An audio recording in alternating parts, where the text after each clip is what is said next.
December doesn't ask permission in northern cities. It takes. Takes warmth from the air until every breath burns cold in your lungs. Takes color from the world until everything exists in shades of gray and white and the deep blue-black of early winter nights. Takes the last stubborn leaves from trees that should have surrendered weeks ago, leaving behind skeletal branches that claw at the sky like hands reaching for something they'll never touch again. That Christmas Eve December was taking everything it could from the night, leaving behind only cold and the kind of darkness that makes 11:47 p.m. feel like the end of the world. Cameron Brooks stepped into that darkness like he did every night.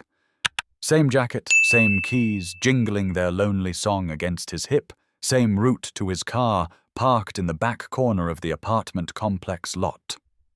3 years of the same everything because routine was the only thing keeping him upright. Routine didn't ask questions. Routine didn't expect answers. Routine didn't care that the man performing it had died inside long ago and was just going through the motions of living, because stopping seemed like too much effort. The wind hit him like a physical force, cutting through his heavy coat and finding every gap, every exposed inch of skin. Cameron pulled the collar up and hunched his shoulders, but the chill had already worked its way in some, settling somewhere deep where warmth used to live. His breath formed ghosts in the air. Small white clouds that appeared and disappeared in seconds. Fitting, he thought. Everything disappears eventually. The parking lot spread out before him, a field of snow-dusted cars and frozen asphalt. Security lights cast orange pools of illumination that made the darkness between them seem even darker. Cam's boots crunched through the thin layer of ice that had formed over yesterday's slush, each step a small violence against the silence. He was halfway to his car when movement caught his eye. Something near the dumpsters. A small shape, darker than the shadows, moving with deliberate slowness. Cam's feet stopped before his mind could process what he was seeing. His hand still gripped his keys, metal cold enough to burn against his palm. The logical part of his brain, the part that had learned to protect itself by not getting involved, screamed at him to keep walking, to get in his car, to drive to work, to maintain the careful distance he'd built between himself and the rest of humanity. But some instincts are older than grief, stronger than self-preservation, deeper than the walls we build around our hearts. The shape moved again, and this time Cam's eyes focused properly. His breath caught in his throat, sharp and painful. It was a child. A little girl, no more than 7 years old, was methodically searching through the garbage with the practiced efficiency of someone who had done this before, many times before. Her thin fingers, red and trembling from the cold, picked through empty food containers and crumpled papers with a precision that made Cam's stomach turn. She wasn't frantically digging. She was hunting, sorting, evaluating each piece of trash with the careful consideration of someone who knew exactly what they were looking for and couldn't afford to miss it. Cam's feet carried him forward. He didn't decide to move. His body simply refused to stay still. "Hey there," he called softly, not wanting to startle her. The girl's head snapped up like a deer sensing a predator. Her eyes went wide, enormous dark pools in her small, pale face, filled with a terror so pure and primal that Cam felt it like a blow to his chest. She clutched something against her body, a partially eaten sandwich wrapped in torn plastic, and her whole frame tensed to run. "It's okay," Cam said, raising his hand slowly, palms out showing he held nothing. "I'm not going to hurt you." The girl remained frozen, every muscle locked in fight or flight mode. But she didn't run. Not yet. She studied his face with the weariness of someone much older than her years, eyes tracking his every micro-movement, calculating risks and escape routes. Survival math that no child should have to know. Up close, Cam could see more details that made his heart crack further with each observation. The purple jacket that hung on her like borrowed wings that had forgotten how to fly, frayed at the cuffs where small hands had pulled the sleeves down for warmth too many times. The fabric once bright as summer lilacs had faded to the color of old bruises, zipper teeth missing in places like a gap-toothed smile that had given up on joy. Her dark hair hung in tangled strands around her pale, hollow cheeks, and her lips had taken on a faint blue tinge that spoke of hours in the cold. "What's your name, sweetheart?" Cam asked gently, lowering himself slowly to one knee so he wouldn't tower over her. The silence stretched between them, broken only by the distant sound of traffic on the highway and the whistle of wind through the apartment complex. Cam waited patient as stone, letting her take all the time she needed to decide if he was safe. After what felt like forever, she whispered, "Melody." The word came out barely louder than the wind, but Cam heard it clear as church bells. "Melody," he repeated, testing the name on his tongue.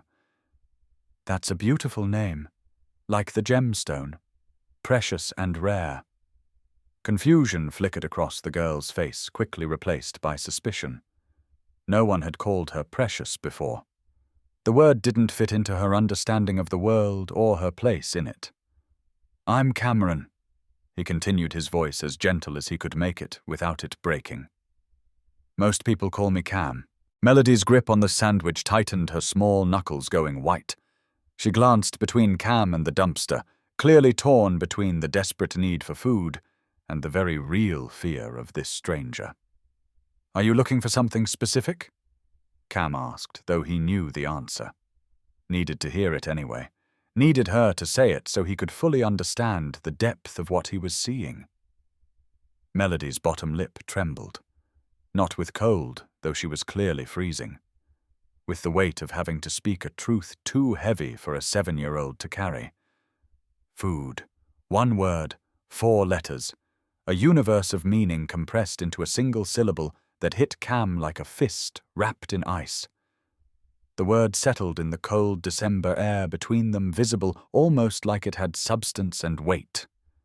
No child should be searching for food in a dumpster. Not on Christmas Eve. Not in America. Not anywhere. Not ever. Cam's hands clenched at his sides, not in anger at her, but at whatever circumstances had brought her to this moment. At every adult who had failed her. At a world that could let this happen. "Where are your parents, Melody?"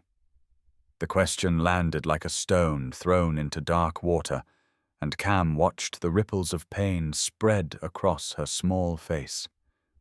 She went very still, the kind of still that children only learn from surviving things that should never touch them. Her shoulders drew in, making her even smaller, as if she could shrink enough to disappear entirely. Her bottom lip trembled harder now, and not just from the cold, from the weight of a truth too terrible to speak but too present to deny. I don't have any." Her voice didn't crack. It shattered. Broke into pieces right there in the frozen air between them, and Cam felt each shard lodge somewhere in his chest, because he knew that sound. He knew what it meant when your voice broke on the truth you didn't want to be true. He knew what it was like to speak words that made your new reality real, undeniable, permanent. Something shifted in Cam's chest, then, not a twist, but a crack, the sound ice makes when spring finally arrives and frozen rivers remember how to move. It was pain, yes, but it was also the first feeling he'd allowed himself in 3 years. The first time his heart had dared to beat for someone else since the day it shattered. The December wind picked up swirling snow that had begun to fall in the last few minutes. Small flakes caught in Melody's tangled hair, like stars that had lost their way and settled for Earth. She shivered, a full-body tremor that started at her shoulders and worked its way down to her feet in shoes that Cam now noticed were too thin, too worn, held together with duct tape that had gone grey with dirt and age. "Can you tell me what happened?" Cam asked, his voice barely above a whisper, as if speaking too loudly might shatter whatever fragile trust was building between them. Melody looked at the sandwich in her hands at the corner, turning green with mold at the plastic wrap, torn and dirty. Then she looked back at Cam, and something in his eyes must have convinced her that maybe, just maybe, this one adult might listen, might care, might not walk away. The words came faster then, like water from a dam that had cracked wide open. I was living with my Grandma Ruth. She was all I had after. Her voice caught. After my mama left when I was a baby. I don't remember her at all. Mama, I mean. Grandma Ruth said she wasn't ready to be a mother, that some people aren't meant to stay, and that it's okay, because Grandma was enough love for both of them. Cam's throat tightened. This child had learned philosophical acceptance of abandonment before she'd learned to tie her shoes. Ruth got sick 3 weeks ago. Melody continued her words, tumbling over each other now, as if speaking them quickly might make them hurt less. She had this cough that wouldn't go away, and she was so tired all the time. We didn't have money for the doctor, so she just kept taking medicine from the store, the kind in the purple box that she said would make her better. The little girl wiped her nose with the back of her sleeve, a gesture so innocent and childlike that it broke through Cam's carefully constructed emotional armor like it was made of paper. One morning, Melody's voice went quieter, smaller. I tried to wake her up for breakfast. We always had breakfast together, even when we only had crackers and butter, because the food stamps hadn't come yet. But that morning she wouldn't open her eyes. I shook her shoulder and called her name. I said, "Grandma Ruth, wake up, it's time for breakfast, and I even made your tea the way you like it." Tears began streaming down Melody's face, cutting clean tracks through the dirt on her cheeks. But she wouldn't wake up. Her skin was so cold, colder than now even. And I knew she was gone like Mama, but this time forever. Not just gone away gone, but gone. Cam felt tears burning behind his own eyes. He knew that feeling, the desperate shaking, the denial, the moment when reality crashes down and changes everything. He'd shaken Eleanor's shoulder in that hospital room, even after the doctors had told him she was gone, as if his refusal to accept it could somehow reverse death itself. What happened then, he managed to ask, though his voice came out rough as gravel. Melody wiped at her tears with frozen fingers. The people in uniforms came. Ambulance people, then police, then other people with papers and clipboards. They took Grandma Ruth away, and they took me to a building with lots of offices and fluorescent lights that buzzed all the time. They said I had to go live with new families. Her voice broke completely now, and the tears she'd been fighting finally spilled over in earnest. But none of them wanted me to stay. The first family had 3 kids already, and I heard them tell the social worker I was too quiet, too sad that I made their kids depressed. The second family seemed nice at first, but they kept comparing me to their daughter, who died, and I think it hurt them too much to look at me. Jesus, Cam thought, his hands clenching into fists at his sides. This child had been bounced around like she was nothing more than an inconvenient problem to solve. The third family. Melody's voice went flat, emotionless, the way people sound when they're describing something too painful to feel. They didn't care about me. They just wanted the money the state gives for foster kids. I slept in a room with their storage boxes, and they gave me food only once a day, always leftovers they didn't want. And they were always angry, always yelling. "So what did you do?" Cam asked, though he was beginning to understand, beginning to piece together how this brave little girl had ended up searching through trash on Christmas Eve. "I left," Melody said simply. "I walked here. Took me most of a day, but I know the way because Grandma and I used to live in that building over there before we had to move to the smaller place across town." I thought maybe. Her voice grew impossibly small. "Maybe if I came back to our old neighborhood, Grandma Ruth might come home too." Like maybe it was all a bad dream, and if I just came back to the right place, everything would be okay again. The magical thinking of a desperate child, the hope that defied logic because hope was all she had left. How long have you been out here, Melody? 2 days. 2 days. The words hung in the frozen air like an accusation. A 7-year-old child had been surviving on her own for 2 days in December, whether sleeping in a basement, eating garbage, and no one had noticed. No one had stopped. No one had cared. Until now. Cam pulled out his phone and checked the time. 12:03 a.m. The date had changed. It was officially Christmas Day. Melody, he said, his voice thick with an emotion he couldn't quite name, but felt in every cell of his body. I want you to listen to me very carefully. The girl looked up at him, her face a portrait of exhaustion and resignation, and the smallest flicker of something that might have been hope, if hope hadn't been beaten out of her too many times already. You don't have to do this alone anymore. Confusion flickered across Melody's face, quickly followed by suspicion. Adults had made promises to her before. Every single one had been broken. Why should this stranger be any different?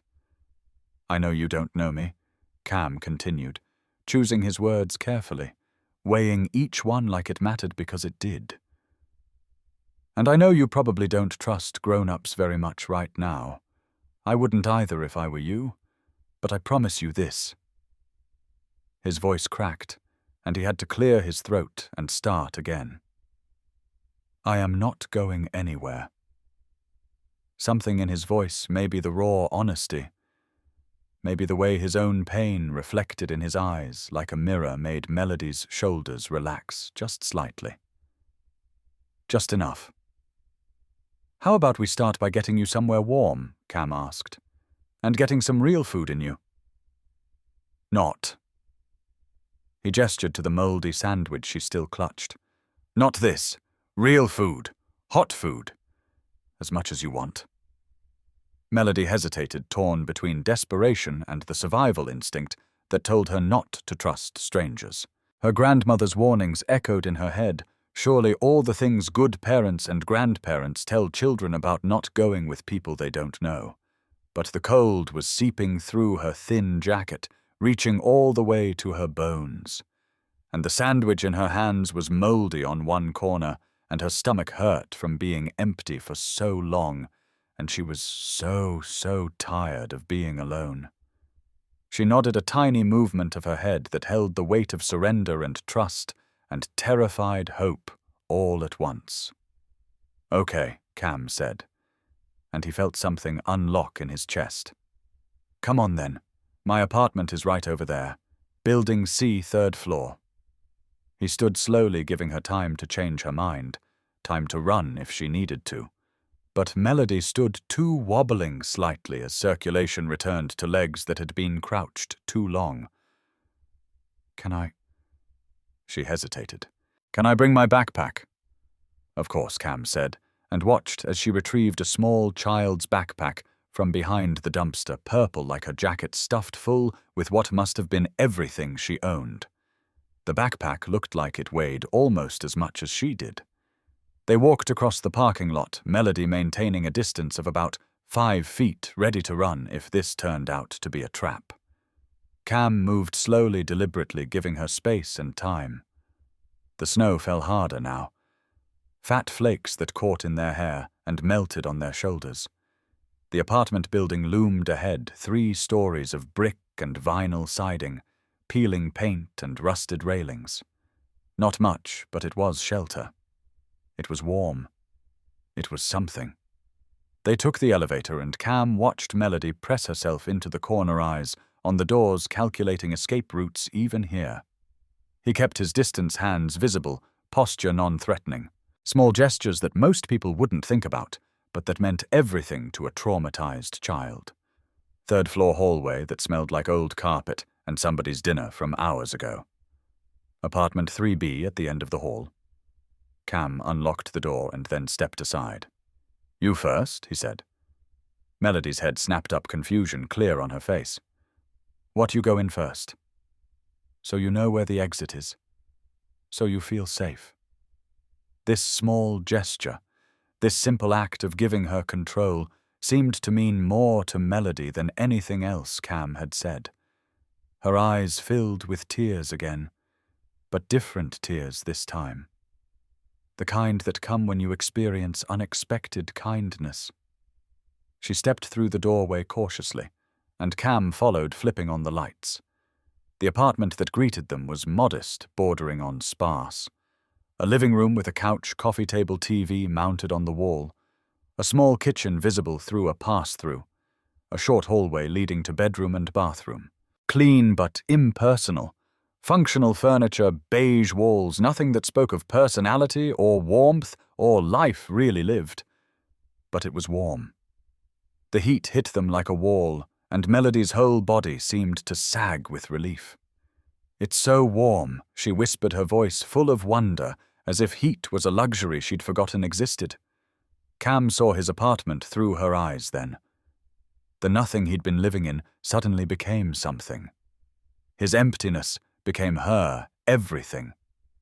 What he took for granted, 4 walls, a roof, central heating, running water, was wealth beyond measure to a child who'd been sleeping in a basement and eating from dumpsters. Before we continue, tell us, where in the world are you tuning in from? We love seeing how far our stories travel. Let me run you a bath, Cam said, heading toward the bathroom. You must be frozen all the way through. As the tub filled with hot water, Cam gathered supplies. He found his smallest t-shirt, though it would still be like a dress on her. Sweatpants with a drawstring that could be tightened. Clean socks, 3 pairs, because her feet must be ice. Towels, soap, the shampoo that had been sitting unused because his hair was too short to need it. He knocked gently on the bathroom door. Melody, I'm leaving clothes out here. Take as long as you want. The door locks from the inside if that makes you feel safer. Through the door, small and tentative, came her voice. Thank you. While Melody bathed, Cam moved to the kitchen. He heated leftover vegetable soup, made grilled cheese sandwiches with the good cheese he usually saved. Simple food, but warm and filling, and made with care. He set the table, put out a glass of glass of water.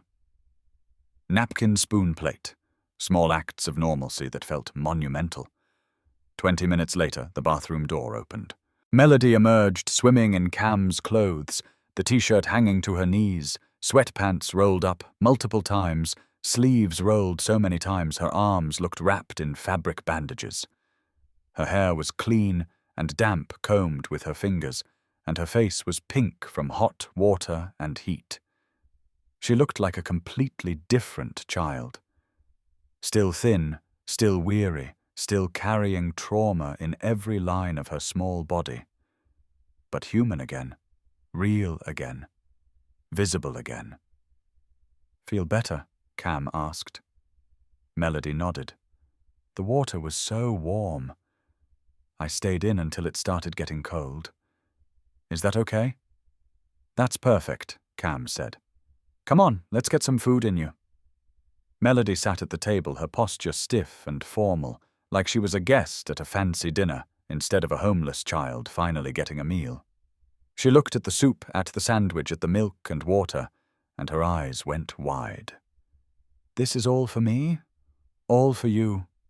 She ate slowly at first, careful bites making it last. Cam watched her methodical consumption and realized she was rationing, trying to stretch the meal, because she didn't know when the next one would come. The recognition broke his heart all over again. There's more, he said gently. You can have as much as you want. I can make more soup, more sandwiches, whatever you need. Melody's eyes filled with tears. Really, really, really. She ate second helpings, then third, each bite accompanied by quiet thank yous that Cam tried to wave away, but that kept coming because this child had been taught to be grateful for scraps.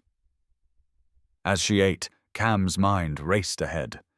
He couldn't just let her go back to that failed system, but he also couldn't just keep her without going through proper channels. He thought about Eleanor, about the nursery they'd painted yellow for Noah, about the dreams they'd had of caring for a child. Dreams that died 3 years ago in a hospital room. Maybe this was why he'd survived when they hadn't. Maybe this was his second chance at the family he'd lost. Maybe everything that had happened, all the pain and grief and emptiness, had led him to this moment, to this parking lot, to this child who needed him as much as he suddenly realized he needed her. That night, as Melody slept fitfully on Cam's couch under every blanket he owned, he made phone calls. Called the Department of Children and Family Services hotline, explained the situation, requested information about emergency guardianship procedures. Called his supervisor to request time off. Reached out to Derek Chen, his lawyer friend from college, despite the late hour and the fact that they hadn't spoken in over a year. Derek answered on the third ring, his voice groggy with sleep. "Cam, is everything okay? It's Christmas morning, man." "Derek, I need your help," Cam said. And for the first time in 3 years he meant it. As Cam explained the situation to Derek, he watched Melody toss and turn on the couch. Even in sleep, she couldn't find peace. Her small face creased with worry lines that belonged on someone decades older. Her hands clutched the blanket like a lifeline, knuckles white with the effort of holding on. "This is going to be complicated," Derek warned, his voice clearing as he woke fully and shifted into lawyer mode. "The state doesn't like it when people just show up wanting to adopt. There are procedures, background checks, home studies, interviews. It could take months, years even. I don't care how complicated it is," Cam said, his voice firm with a determination he hadn't felt since the day Elena died. "This little girl has been failed by everyone who was supposed to protect her. I won't be another person who walks away." Silence on the other end of the line. Then Derek's voice, quieter, uncertain. "Cam, are you sure about this? I mean, it's been 3 years since Elena and Noah, and you've been pretty isolated. Taking care of a traumatized child is going to be." "I know what it's going to be," Cam interrupted. "And I know I'm not the same person I was before, but maybe that's exactly why I can help her. We both know what it's like to lose everything. We both know what it's like to be alone." When Cam hung up the phone 40 minutes later, he found Melody standing in the doorway between the living room and hallway, tears streaming down her face. "You're still here," she whispered, as if she couldn't quite believe it. "Of course I'm still here," Cam said, kneeling down to her level. "I told you I wasn't going anywhere, but in the morning." Her voice broke. "In the morning," Cam said firmly. "We're going to figure out how to make this work.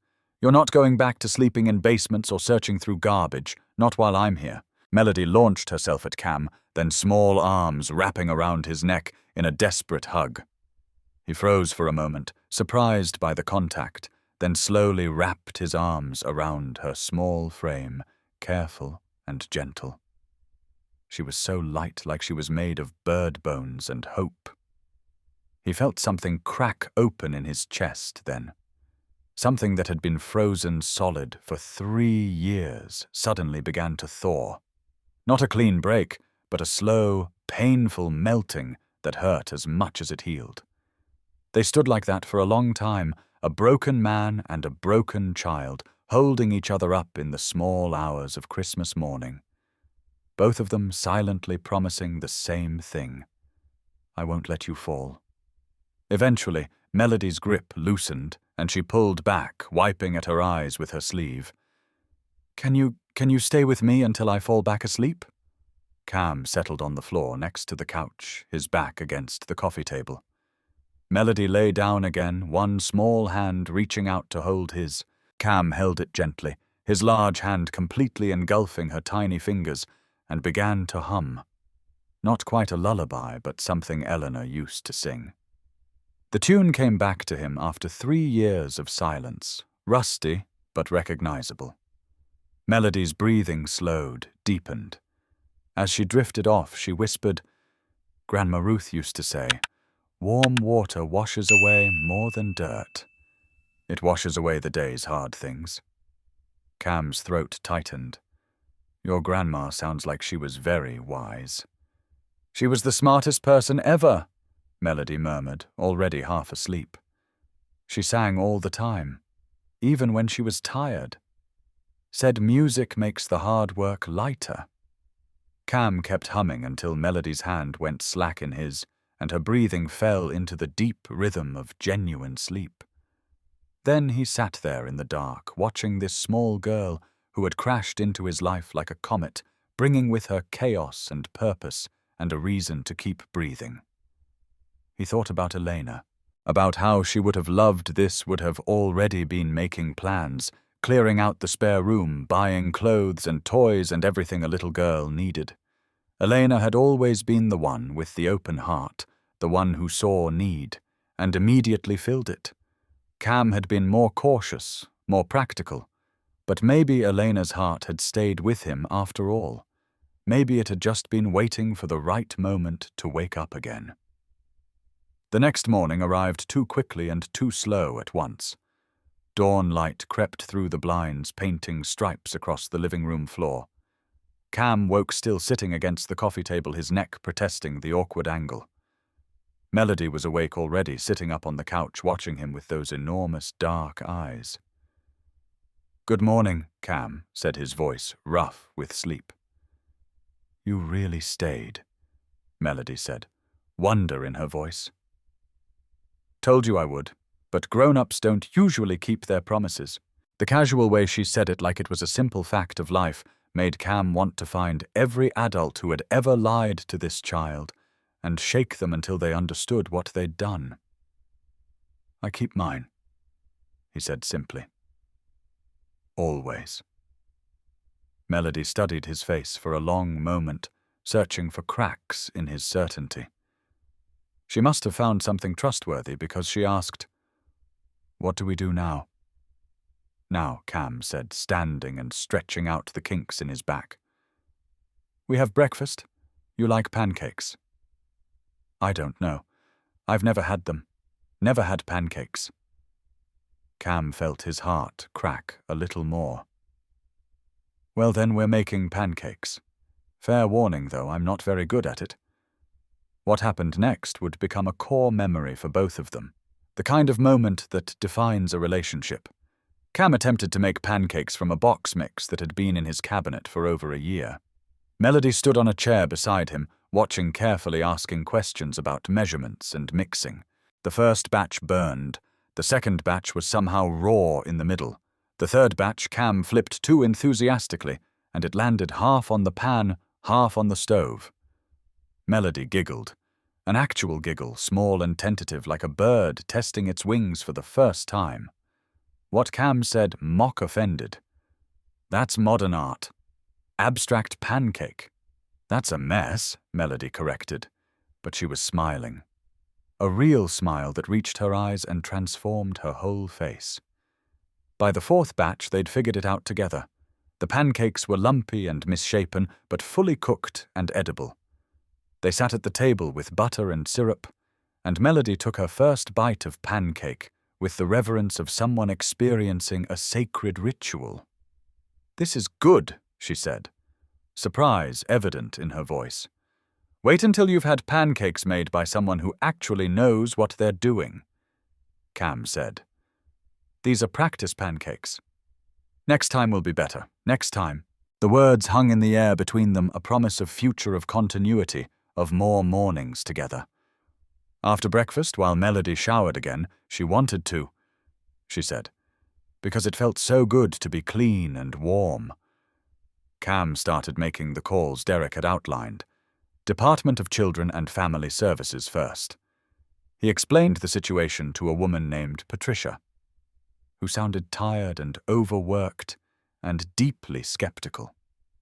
"Sir, you can't just keep a child," Patricia said. "There are procedures. The child needs to be placed in licensed foster care while we investigate." "She's been in foster care," Cam argued. Multiple placements in 3 weeks. She's 7 years old, and she was living on the streets eating from dumpsters because the last placement didn't care about her. I understand your concern, Patricia said in a tone that suggested she'd heard it all before. But we have rules for a reason. I'll need to send a caseworker to your location to assess the situation. Fine, send them. But she's not going anywhere until I'm convinced she'll be safe. That's not your decision to make, sir. Watch me make it anyway, Cam said, and hung up. Derek called back an hour later. I pulled some strings. You can keep Melody under emergency placement status for 2 weeks while we file for temporary guardianship. But Cam, you need to understand this is going to be an uphill battle. You're a single man with no child-rearing experience, limited income, a 1-bedroom apartment. The state is going to push back hard. Let them push, Cam said. I'm not giving up. The afternoon of Christmas Day passed in a strange bubble of domesticity. Cam and Melody watched movies, animated films that Cam had never seen, but that Melody seemed to know by heart, whispering the dialogue, along with the characters. They ordered Chinese takeout, because Cam admitted he couldn't really cook beyond basic sandwiches and scrambled eggs. Melody ate orange chicken and fried rice with the same careful rationing she'd shown the night before, and Cam had to keep reminding her that there was more that she could have as much as she wanted. Can I ask you something? Melody said during a quiet moment between movies. Anything. Why are you helping me? Like really why Cam considered the question knowing it deserved an honest answer. Because when I saw you last night, I saw someone who needed help. And I have this apartment and food and warmth, and it seemed wrong to have all that while you had nothing. Melody processed this. But lots of people saw me. Other people who went to the dumpsters. They all looked away. I know. Cam's throat felt tight. And I'm sorry they did, but I couldn't. Why not? Cam looked at this small girl with her enormous eyes and her desperate need to understand the world that had treated her so cruelly. I lost someone, he said finally. 3 years ago. Someone very important to me. Actually 2 someones. And afterward I spent a long time wishing someone had stopped for me, had seen that I was drowning, and offered to help. No one did.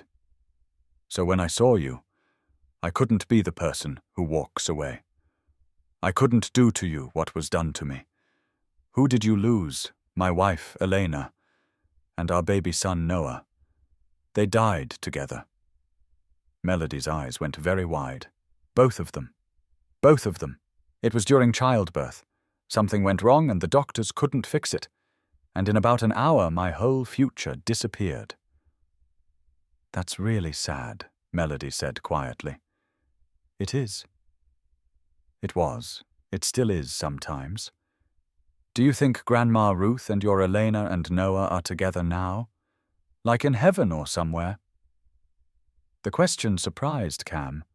He hadn't thought about heaven or afterlife or any of it in 3 years. He'd been too angry at a God who would allow such losses. Maybe he said, I hope so. I hope they're somewhere warm and safe, and that they know we're thinking about them. Melody nodded, satisfied with this answer. Grandma Ruth used to say that people we love never really leave us. They live in our hearts and in the things they taught us. Your grandma was right. They sat in comfortable silence for a while, the movie playing forgotten in the background. Then Melody asked, Do you think Elena and Noah would be okay with me being here? Cam felt tears prick his eyes. I think Elena would have loved you immediately. She always wanted to help people.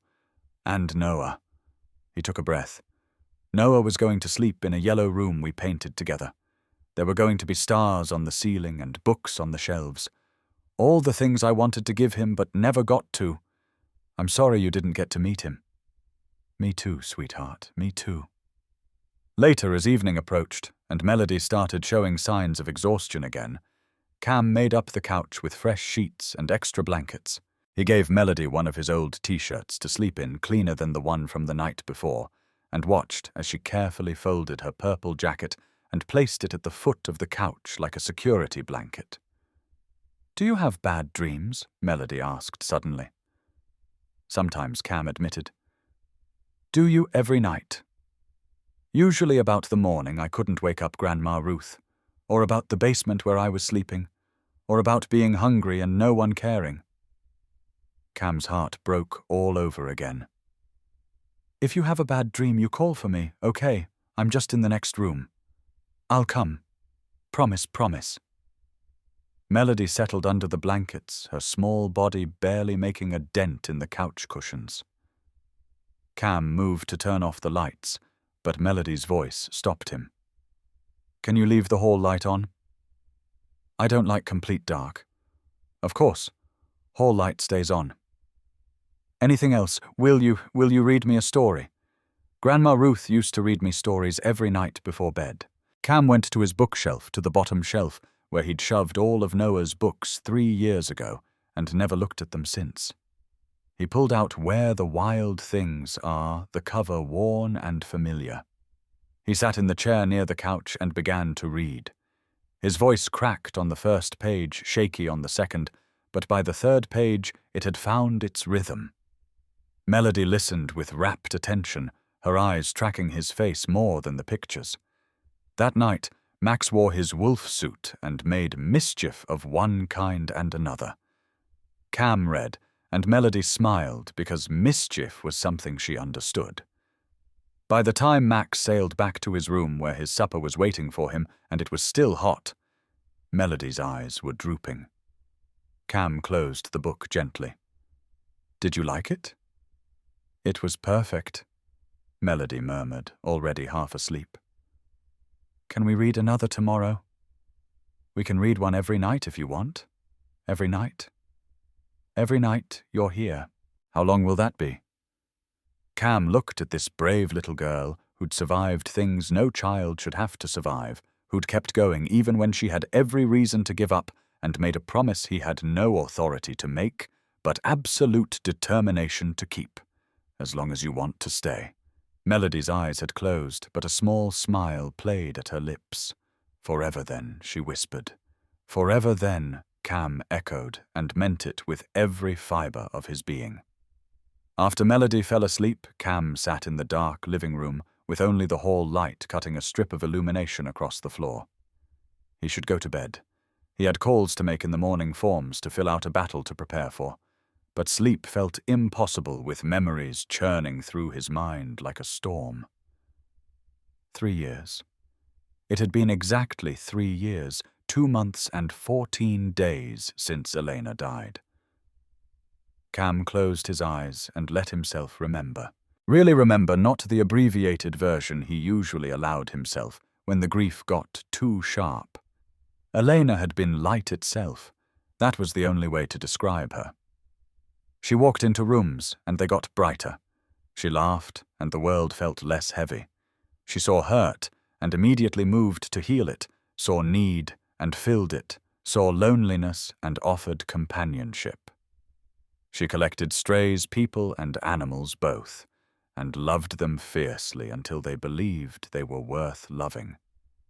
Cam had been one of those strays in a way. They'd met in college, Cam all sharp edges and cynicism. Elena all warmth and unshakable optimism. She'd seen something in him worth saving, and she'd loved him into becoming a better version of himself. When she got pregnant, they'd been ecstatic. Terrified, yes, but mostly ecstatic. They'd painted the nursery together on weekends, Elena directing from a chair, while Cam did the actual painting because she wasn't supposed to be around the fumes. Yellow, she'd insisted. Bright and happy. Like sunshine lives here. They'd spent evenings talking to Elena's growing belly, telling Noah about the world he was about to join. Elena would place Cam's hand on her stomach, and they'd feel Noah kick, and Cam would be overwhelmed with love for this tiny person he hadn't even met yet. He remembered that last morning with perfect clarity, every detail burned into his brain like a brand. March 3rd. A Thursday, rain drumming against the windows. Elena had complained of feeling dizzy at breakfast, mentioned that something felt off. Cam, focused on his work presentation, had told her it was probably just pregnancy fatigue, that she should rest. He'd left for work despite the worried look in her eyes. The call came at 11:47 a.m. The time was seared into Cam's memory because he'd looked at his phone and thought about not answering, about letting it go to voicemail because he was in a meeting. But something made him answer. "Brooks, this is Seattle General Hospital. Your wife, Eleanor, has been brought in by ambulance. You need to come right away." The drive to the hospital was a blur of broken traffic laws and desperate prayers to a God Cam wasn't sure he believed in. Please, please, please, over and over, like a mantra that could change reality through sheer force of repetition. He'd burst through the emergency room doors, demanded to know where his wife was, been directed to a waiting room that smelled like antiseptic and fear. He'd paced for hours, or maybe minutes. Time had lost all meaning. Then the doctor emerged. Dr. Martinez, a woman in her 50s with kind eyes that couldn't quite meet his. The words came in fragments. Amniotic fluid embolism. Extremely rare. 1 in 40,000 pregnancies. No warning signs, no way to predict, no way to prevent. Maternal mortality rate near 90%. She fought. Dr. Martinez said, "We did everything we could, but the baby's heart rate dropped too far, and when we performed the emergency C-section, he wasn't breathing. We tried to resuscitate for 37 minutes. I'm so sorry. They're both gone." Cam remembered the sensation of the floor tilting, of gravity reversing, of the entire world turning inside out. He'd fallen into a chair, and a sound had come out of him that didn't seem human. A howl of pure anguish that made nurses look away and other families in the waiting room press closer together. He'd insisted on seeing them. Elena still looked like she was sleeping, so beautiful and peaceful that for a moment Cam's brain couldn't reconcile her serene face with the word gone. Noah was so tiny, just over 6 pounds, perfect in every way, except that he'd never drawn a breath, never opened his eyes, never had a chance. Cam had held his son for an hour, whispering all the things he'd never get to say, making promises he'd never get to keep. He'd kissed Elena's forehead and thanked her for giving him the best years of his life, apologized for not being there when she needed him most. The guilt had come later, the endless what-ifs that circled his brain like vultures. What if he'd stayed home that morning? What if he'd insisted she see a doctor when she said she felt off? What if he'd paid better attention? The doctor said outcome would likely have been the same either way. Likely, not definitely. That word haunted Cam. Likely meant maybe not. Likely meant there was a chance, however small, that if he'd acted differently, they'd still be alive. For 3 years, Cam had carried that weight. For 3 years, he'd punished himself by existing instead of living. He'd moved to a smaller apartment because the old one held too many memories. He'd packed Elena's things in boxes that he'd never unpacked. He'd sold or donated most of their furniture, keeping only the bare essentials. He'd quit his job in marketing because his co-workers kept looking at him with pity and asking how he was doing. He'd taken the security guard position because it required minimal human interaction and left him alone with his grief. He'd convinced himself this was enough, that he didn't need or want more, that emotional isolation was safer than risking his heart again. Until last night, until Melody. Cam looked at the small shape on his couch, this tiny girl who'd been orphaned twice, who'd survived things no child should have to survive, who'd been failed by every adult who was supposed to protect her. And he understood finally why he was still alive when Elena and Noah weren't. He couldn't save his wife. He couldn't save his son. But he could save this little girl. Maybe Elena had sent her. Maybe this was Elena's way of telling him it was okay to open his heart again, okay to love something fragile and mortal and terrifyingly temporary. Maybe Noah's empty yellow room had always been meant for Melody.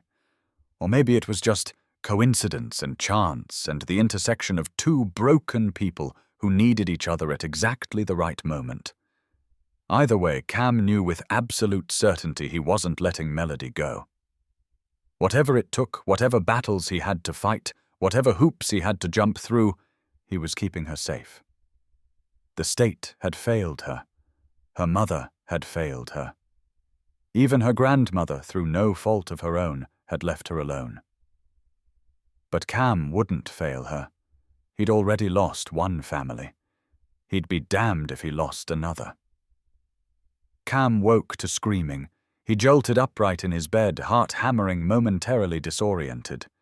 Then memory crashed back, and he was on his feet, rushing to the living room. Melody was tangled in the blankets, thrashing, eyes wide and unseeing in the darkness. Her screams were raw and terrible sounds that came from the deepest place of trauma. No, please don't take me back. I'll be good, I promise, I'll be good. Cam approached carefully, not wanting to startle her further. Melody, he said firmly but gently, you're safe. You're with me. You're home. Melody's wild eyes focused slowly on his face. The screaming stopped, but the trembling continued, her whole small body shaking like a leaf in a storm. Where? Her voice came out hoarse and confused.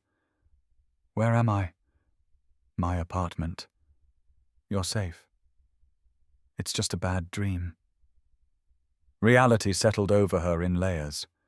She looked around, taking in the familiar room, the hall light still burning, the blankets twisted around her legs. Her breathing started to slow, but her hands still gripped the sheets with white-knuckled intensity. I'm sorry, she whispered. I'm sorry for waking you. Cam's heart broke. Don't apologize. Bad dreams aren't your fault. Melody's eyes filled with tears. I dreamed that Grandma Ruth came to get me, but you wouldn't let me go with her. You said I was too much trouble, that you didn't want me anymore. You gave me back. Cam moved to sit on the floor beside the couch, close enough to offer comfort, but not crowding her. Oh, sweetheart, that's not going to happen. Everyone gives me back eventually, Melody said, and the flat certainty in her voice was devastating. First my mama, then the foster families. Why would you be different? Because Cam said, choosing his words carefully, I know what loss feels like. I know what it's like to have everything disappear. And I would never, ever do that to someone else. Especially not to you. How do I know that? How do I know you won't change your mind tomorrow or next week or when I'm too much work? Cam looked at this brave, broken little girl who had every reason not to trust him and had trusted him anyway. Can I tell you something? Something I've never told anyone else. Melody nodded, wiping at her tears. When Elena and Noah died, I wanted to die too. For a long time, I was just existing. Going through the motions.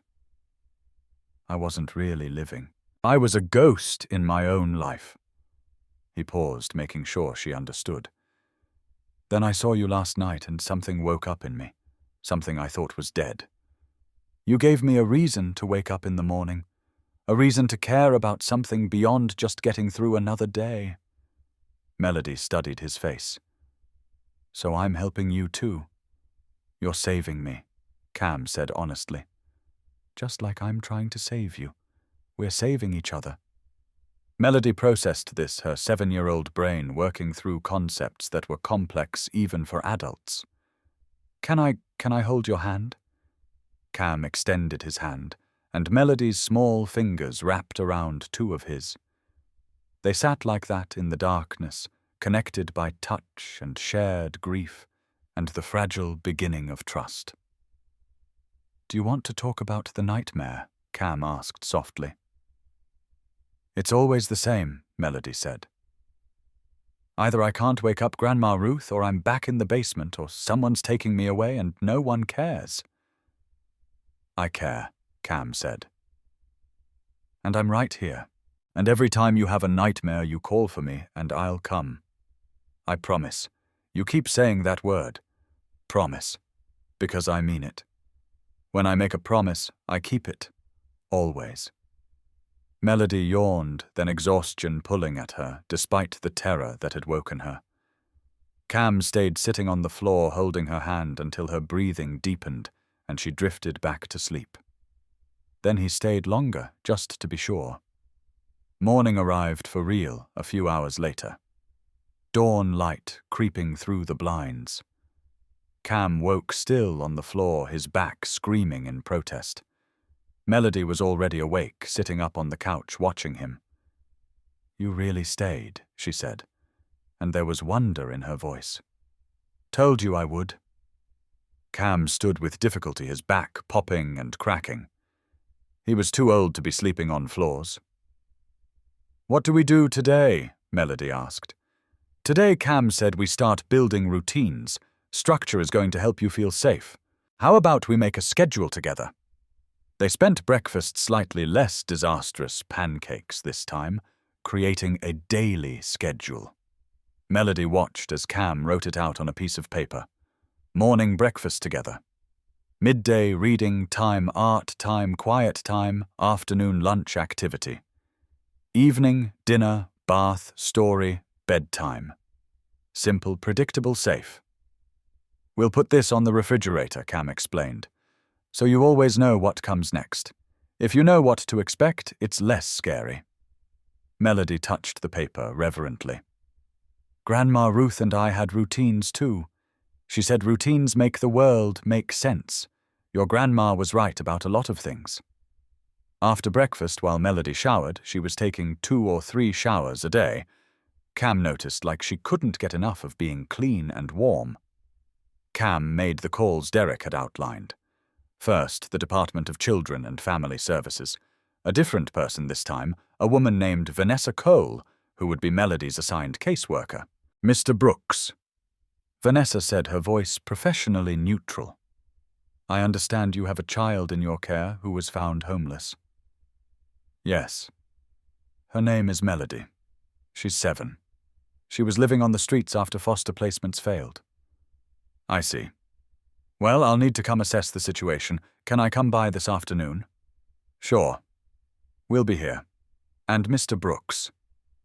Please don't get too attached. We'll need to place Melody in licensed foster care while we investigate the circumstances. She's already been in foster care, multiple times. It didn't work. Nevertheless, those are the procedures." After Vanessa hung up, Cam called Derek to update him. "She's coming this afternoon," Cam said. "The caseworker, Vanessa Cole. Let her see how Melody responds to you," Derek advised. "Let her see the bond that's already forming. It's your best argument. What if she takes Melody anyway? Then we fight. But Cam, you need to prepare yourself for the possibility that this doesn't go the way you want. The state prefers licensed foster homes. You're an unknown quantity." "Then I'll become known," Cam said. "Whatever it takes." Vanessa Cole arrived at 2 o'clock carrying a clipboard and an expression that suggested she'd seen everything and believed very little. She was in her early 30s, black with natural hair pulled back in a professional bun and eyes that missed nothing. "Mr. Brooks," she said, extending a hand. "Call me Cam. Come in." Vanessa entered and immediately began assessing the apartment with a caseworker's eye. Cam watched her take in the modest furnishings, the clean but Spartan space, the distinct lack of anything child-friendly. "And where is Melody?" "In the bedroom. Reading. She's shy around new people." Vanessa made a note on her clipboard. "I'll need to speak with her separately. It's procedure." "I understand, but she's been through a lot. Please be gentle." "I'm always gentle, Mr. Brooks, but I'm also thorough." Vanessa spent the next 30 minutes asking Cam questions. How did he find Melody? What were his intentions? Did he understand the legal implications? Was he prepared for the financial burden? Did he have child-rearing experience? Cam answered honestly. Knowing lies would only hurt his case.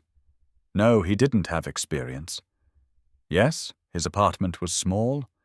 Yes, his income was modest. But yes, he was committed. Yes, he would do whatever it took to keep Melody safe. And why Vanessa asked her pen poised over her clipboard. "Are you so invested in this child you met 2 days ago?" Cam looked her straight in the eye. "Because I know what it's like to need someone and have no one show up. Because I have the resources to help and it would be morally wrong not to. Because that little girl deserves someone who won't give up on her." Vanessa's expression didn't change, but something flickered in her eyes. "Can I speak with Melody now?" Cam knocked gently on the bedroom door. "Melody, the social worker is here. She wants to talk to you." Melody emerged slowly, clutching the book she'd been reading, one of Noah's old picture books about dinosaurs. She looked at Vanessa with obvious fear. "Hi, Melody." "Vanessa," said her voice noticeably softer. "I'm Vanessa.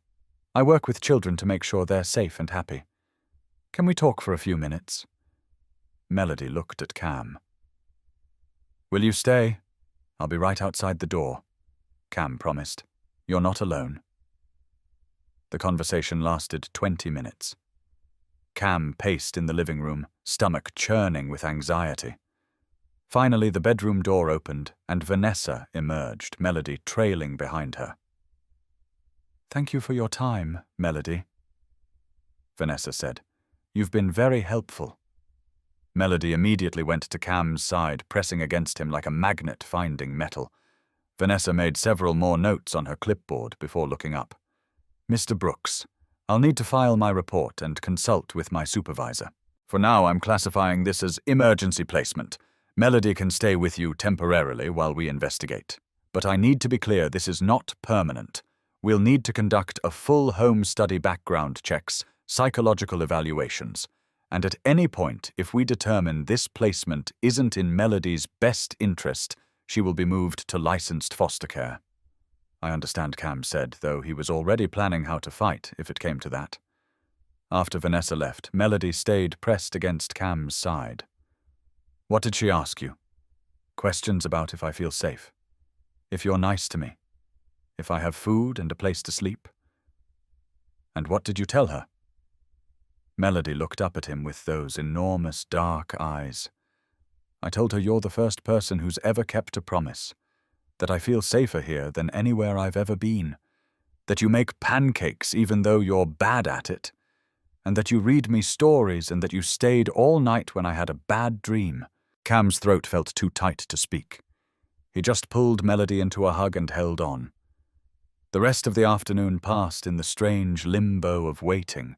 They read more books colored with crayons Cam had picked up at the pharmacy, watched another movie. Normal things that felt monumental because they were doing them together. That evening, Cam realized they needed groceries. Real groceries, not just the random items he'd been subsisting on, which meant taking Melody out in public for the first time.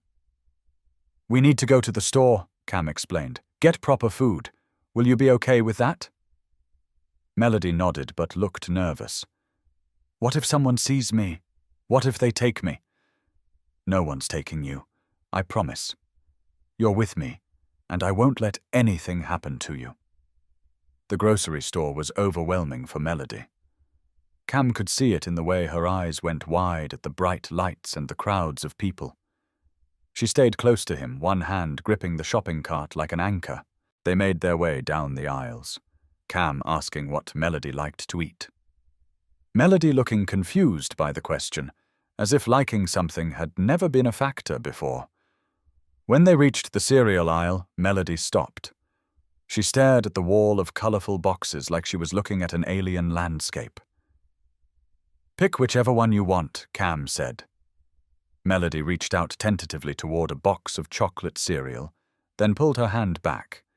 She looked at the price tag, then at a generic brand on the bottom shelf. "That one's expensive," she said quietly.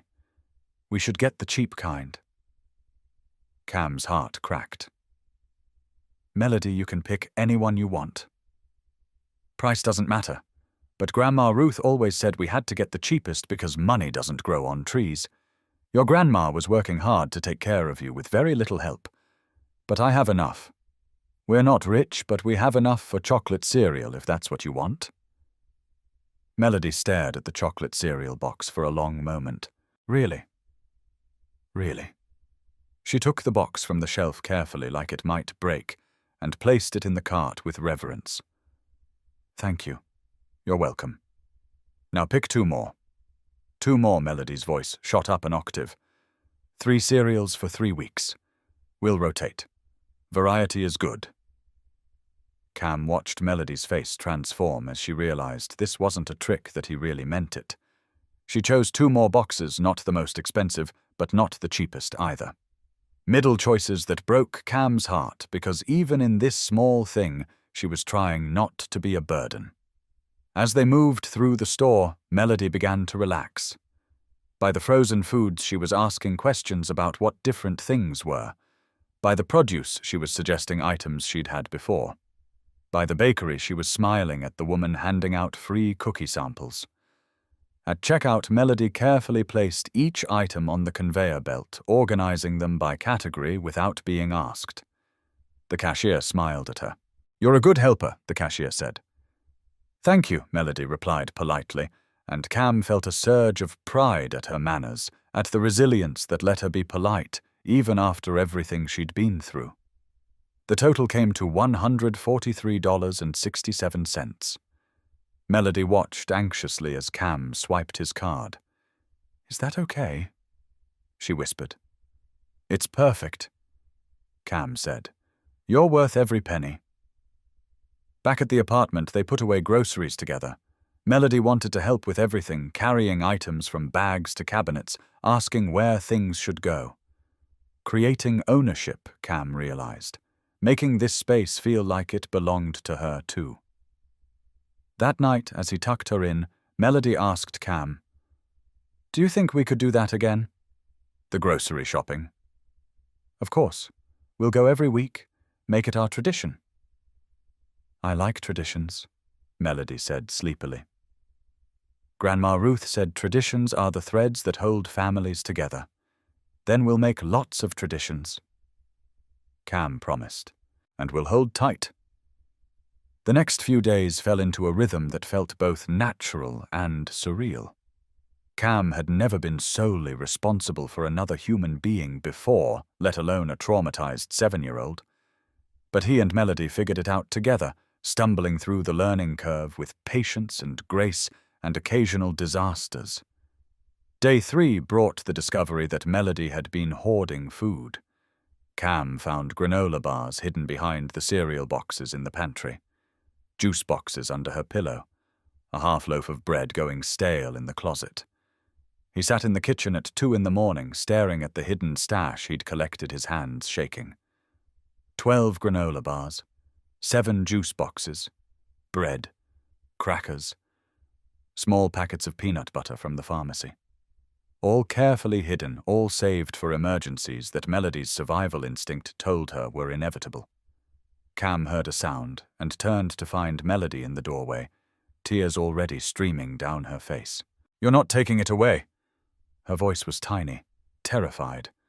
Cam felt his own eyes burn. "No, sweetheart, I'm just—" He couldn't finish. Couldn't explain that he was crying over granola bars because they represented every moment of fear this child had lived through, every time she'd gone hungry, every time she'd learned that security was an illusion. Melody padded across the floor in the 2 big pajamas Cam had bought her. "You're sad." "Yeah," Cam admitted, because lying seemed worse. "I'm sad that you felt like you needed to hide this.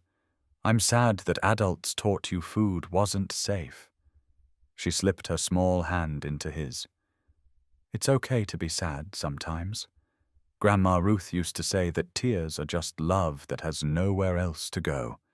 And Cam realized in that moment that he didn't need to have all the answers. He just needed to show up honestly and let this brave little girl teach him how to heal too. They made a deal that night. Cam cleared a shelf in the pantry. Melody's shelf, he called it. She could keep whatever food she wanted there, and he would never touch it without asking. Half of her hidden stash went to her shelf. The other half stayed hidden in various spots around the apartment, and Cam didn't push. Healing takes time. Day 4 brought laughter. Real, genuine laughter that filled the apartment like music. Cam attempted to braid Melody's hair using a YouTube tutorial and failed spectacularly. Melody looked in the mirror at the lopsided, lumpy result and giggled. Then the giggle became a laugh. A real, full child's laugh that made Cam's heart soar. "That looks like a bird's nest," she said between laughs. "A very artistic bird's nest," Cam defended. "Modern art." They tried again. Melody patiently talking Cam through the steps until they achieved something that vaguely resembled a braid. It wasn't pretty, but they'd done it together. Day 5 brought the first real test. Melody had a nightmare worse than the others, screaming herself awake at 4 in the morning. When Cam rushed in, she was hyperventilating, convinced she was back in the basement, that Grandma Ruth was dead all over again, that everything warm and safe had been another cruel dream. "Look at me," Cam said firmly, holding her shoulders gently. "Open your eyes and look at me." Melody's wild eyes focused on his face. "Where are you?" Cam asked. Your apartment." "That's right." "And who am I, Cam?" "You're Cam." "And are you safe?" I think so." "You are. You're safe. You're home with me, and I'm not going anywhere." He sat with her until sunrise, holding her hand, reminding her where she was every time panic threatened to pull her under again. By morning she was exhausted but calm. "I'm sorry," she whispered. "Stop apologizing for nightmares. They're not your fault. Trauma does this. But we'll get through it together, okay? Okay."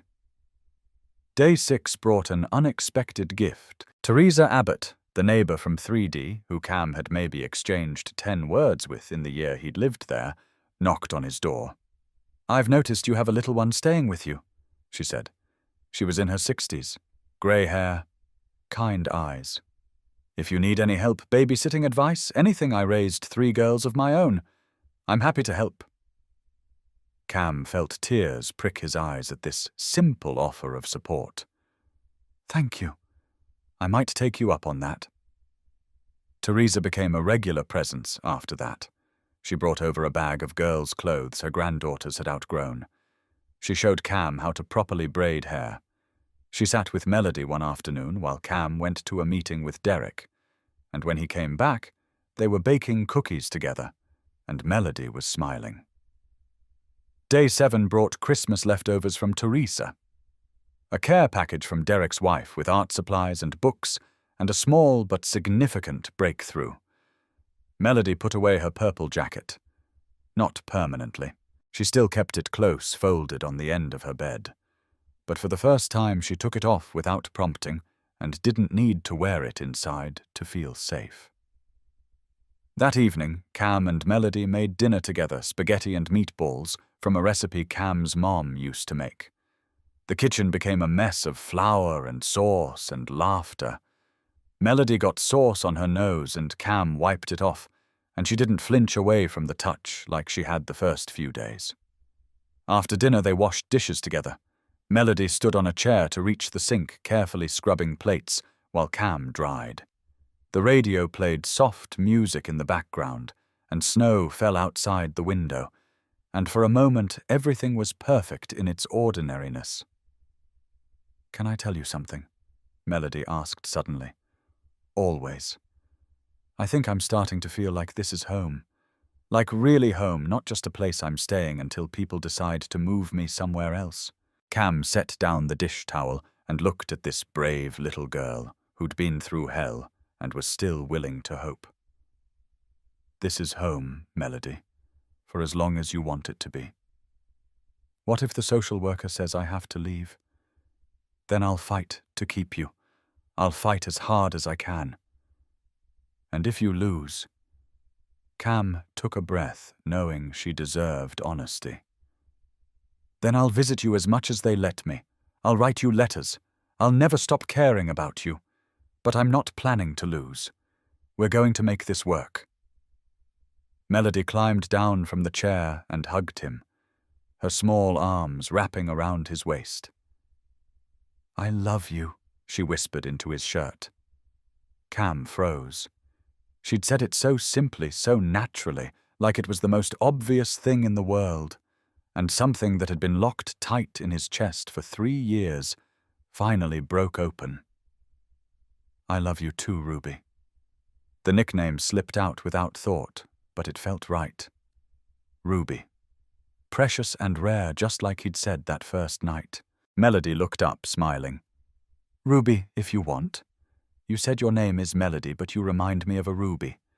Strong and beautiful even after being under pressure."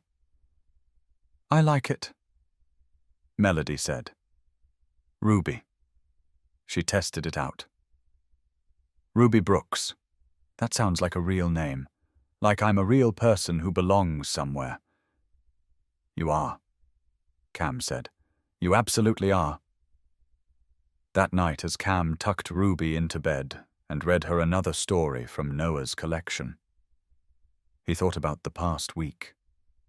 7 days that had transformed his entire life. 7 days of learning how to be what this child needed, while discovering that maybe she was what he needed too. Healing isn't a straight line, he'd told her after one of her nightmares. It's more like a spiral. Sometimes you circle back to old pain, but each time you're a little bit higher, a little bit stronger, a little closer to okay. Ruby had absorbed this wisdom with her characteristic seriousness. "So we're both spiraling." "Both spiraling," Cam agreed. "But spiraling up, together." Together, Ruby echoed and fell asleep, holding his hand. Cam stayed there long after her breathing deepened, watching this small miracle who'd crashed into his life and given him a reason to live again. He thought about Elena and Noah, about the family he'd lost, and the one he was building now. Different, but no less precious. Not a replacement, but a continuation. Love doesn't replace love. It expands to hold more. He whispered into the darkness. "If you sent her to me." "Elena, thank you. I'll take care of her, I promise. I'll be the dad. I never got to be to Noah. I'll do better. I'll be better." And somewhere in the space between waking and sleeping, Cam could have sworn he felt a gentle touch on his shoulder, a warmth that felt like blessing, like permission, like love that never really dies, but just changes form. Week 2 began with another visit from Vanessa Cole. This time she came with a folder thick with paperwork, and an expression that told Cam he wasn't going to like what she had to say. "Mr. Brooks." She began settling into a chair in the living room, while Ruby played quietly in the bedroom. "I've completed my preliminary assessment." Cam's stomach clenched, and Vanessa opened the folder. "The good news is that Ruby is clearly bonding with you. Her teachers report significant improvement in her demeanor. Ruby's in school already. I enrolled her at Lincoln Elementary. It's required by law, and structure is good for traumatized children." Cam bit back his frustration that no one had consulted him. "And the bad news," Vanessa's expression remained neutral. "The bad news is that your current living situation is concerning. Single male, 1-bedroom apartment, modest income, no formal child-rearing experience. My supervisor has questions about the appropriateness of this placement. Ruby is thriving here," Cam said, keeping his voice level despite the anger rising in his chest. "I can see that. But we have to think long-term. Can you provide for all of Ruby's needs? Medical care, therapy, proper sleeping arrangements, educational support?" "Yes," Cam said firmly. "I can and I will. I've already started the guardianship application. I'm getting a 2-bedroom apartment in this building. I've set up appointments with a child therapist. I'm doing everything required." Vanessa made notes. That's commendable. However, there's another factor we need to discuss. She pulled out a document and handed it to Cam. He scanned it, his blood running cold. Someone else has filed a petition to adopt Ruby. James Reed, a 52-year-old widower, significant financial resources, owns a 5-bedroom home in Bellevue. He saw Ruby's story in the local news coverage and has expressed serious interest in providing her with a stable home. Cam's hands clenched around the paper. Ruby doesn't even know this person. Neither did she know you when you took her in. Vanessa pointed out. Mr. Reed has already passed the initial background checks. His home study is being expedited. Legally, his petition was filed before yours, which gives him priority. This isn't about who filed first. Cam said, his voice rising. It's about what's best for Ruby. She's happy here. She's healing here. I understand your attachment, Mr. Brooks, but my job is to ensure Ruby's best interests, not to validate your emotional needs. The words hit Cam like a slap. You think this is about me? I'm trying to give that little girl a family, a home, someone who won't abandon her like everyone else has. Vanessa's expression softened slightly. I believe your intentions are good, but intentions aren't enough. The court will look at who can provide the best life for Ruby. Mr. Reed can offer private schools therapy opportunities you can't match on a security guard's salary. Money doesn't make a family, Cam said quietly. No, but it provides stability. And stability is what Ruby needs. After Vanessa left, Cam sat in stunned silence. Ruby emerged from the bedroom, her face worried. Is she taking me away? Cam pulled her into his lap. Not if I have anything to say about it.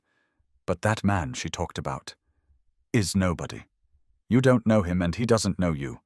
This is your home. You're staying here. But what if the judge says I have to go? Cam looked into Ruby's terrified eyes and made a promise he had no authority to make but every intention to keep. Then we'll fight. And we won't stop fighting until you're safe. That night, Cam called Derek in a panic. Derek listened to the whole story before responding. Okay, Derek said calmly. This isn't ideal, but it's not over. We need to build your case. Gather evidence of Ruby's progress. Get statements from her teachers, from Teresa, from anyone who's seen you two together. And we need to be prepared for the home study. What's that involve? Everything. They'll inspect your apartment, interview. You extensively possibly require psychological evaluation, financial disclosure, background checks going back years. They're going to put your entire life under a microscope. Let them, Cam said. I have nothing to hide.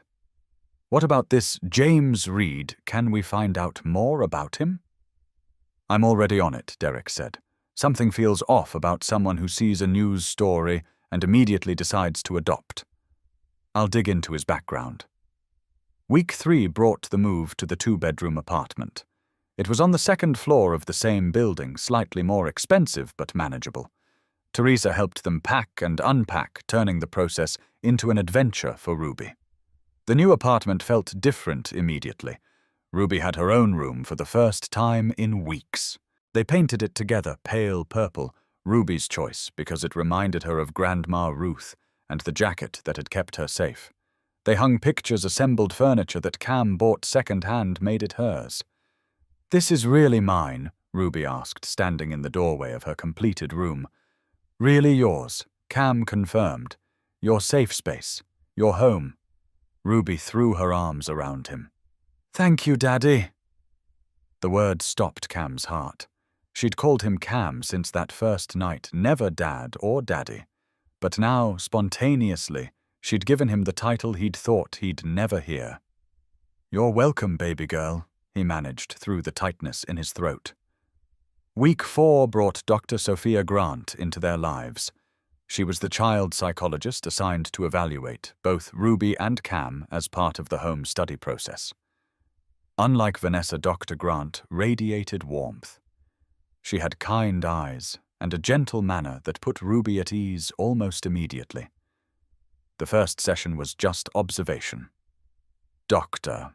Grant watched Cam and Ruby interact, noting how Ruby sought his presence, How Cam responded with patience and attentiveness. How they communicated in the shorthand of people who'd learned each other's rhythms. "You have a beautiful bond," DeGrant commented after Ruby had gone to play in her room. "We're working on it," Cam said. "She still has nightmares. Still hoards food sometimes. Still tests boundaries to see if I'll leave." "That's normal for a child with her trauma history," Dr. Grant said. "But she's making remarkable progress." "Do you know why?" Cam shook his head. "Because you're giving her the two things she needs most: consistency and unconditional positive regard. You show up. You don't waver. You love her regardless of her behavior. That's exactly what attachment research tells us traumatized children need to heal." "I just want her to be happy," Cam said simply. "I can see that, and I'll make sure my report reflects it." But week 4 also brought darker news. Derek called one evening, his voice troubled. "I found something on James Reed." Derek said, "He's tried to adopt before, multiple times. So maybe he really wants kids. It's the pattern that's concerning. He pursues adoption, aggressively gets approved, then withdraws at the last minute. 3 times in the past 6 years. Why would he do that? That's what I'm trying to figure out." But Cam, it looks like he treats adoption as, I don't know, a project, something to pursue for the challenge. Then loses interest when it becomes real. "We need to tell Vanessa." "I already did. She's concerned too, but legally Reed hasn't done anything wrong. He's allowed to change his mind, and his current petition is valid. So what do? We keep building your case and hope the judge sees what we see, that Reed's history shows instability while you've shown commitment." Week 5 brought the meeting Cam had been dreading. The state required potential adoptive parents to meet before the court hearing. The theory was that it promoted cooperation and helped everyone remember this was about the child's welfare, not a competition. The reality felt more like showing up for battle. The meeting took place in a conference room at the Department of Children and Family Services. Derek accompanied Cam. James Reed arrived with his lawyer, a severe-looking woman in an expensive suit, who immediately took control of the room. "Mr. Brooks," Reed said, extending a hand. "James Reed, a pleasure to meet you." Reed was everything Cam wasn't. Tall, distinguished-looking silver hair, perfectly styled suit that probably cost more than Cam made in a month. He had the easy confidence of someone who'd never been told no. Cam shook his hand reluctantly. "Mr. Reed, please call me James. We're all here for Ruby's benefit, after all." They sat across a table that felt like a chasm. Reed's lawyer, Ms. Harrison, opened a folder. "Mr. Brooks," she began, "I want to be clear that we have tremendous respect for what you did. Taking in a homeless child, providing immediate care, that's commendable. But we need to think about Ruby's long-term needs. I am thinking about her long-term needs," Cam said. "That's why I'm seeking to adopt her."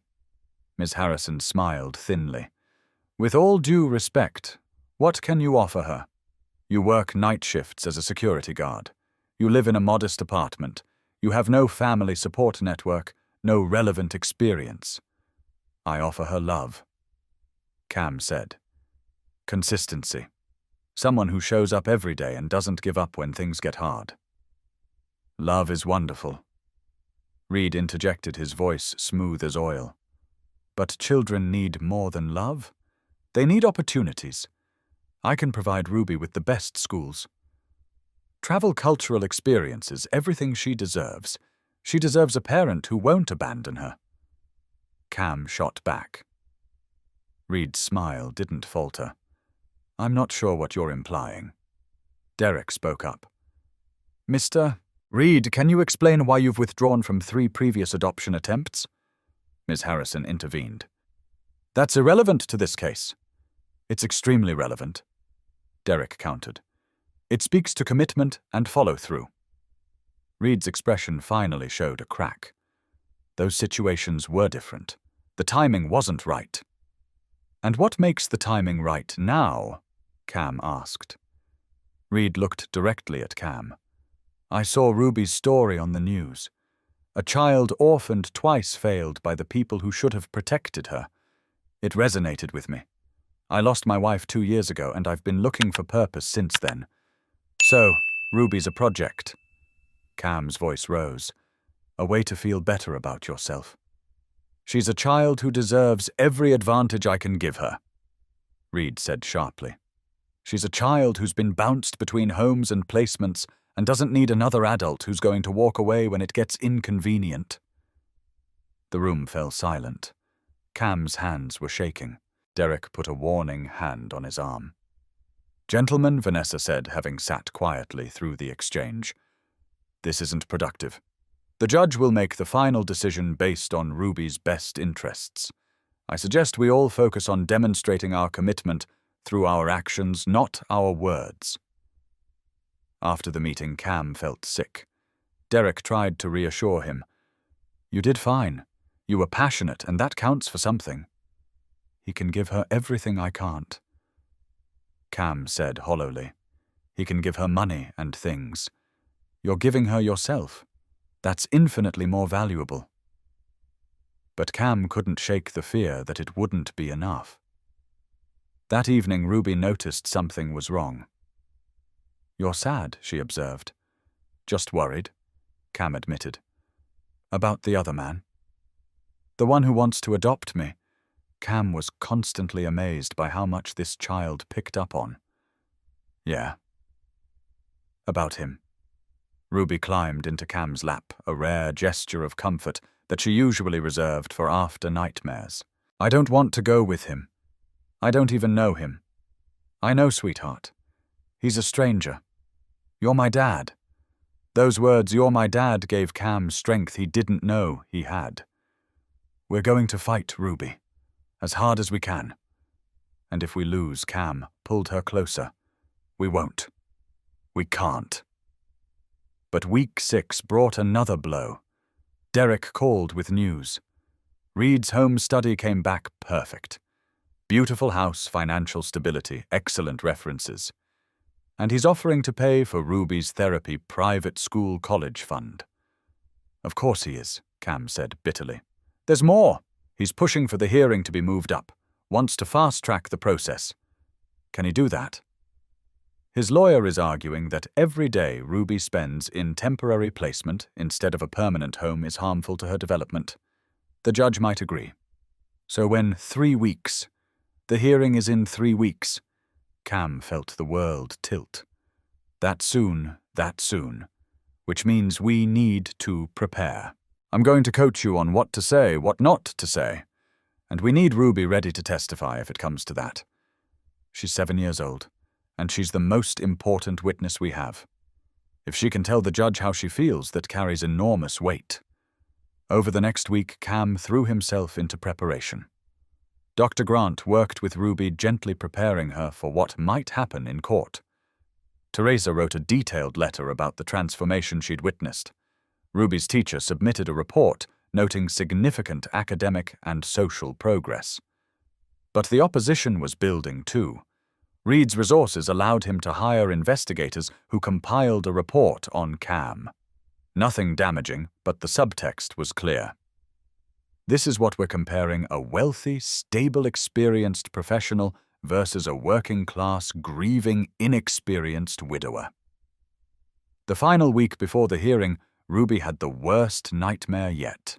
Cam woke to her screaming at the top of her lungs, a sound of pure terror that made his blood run cold.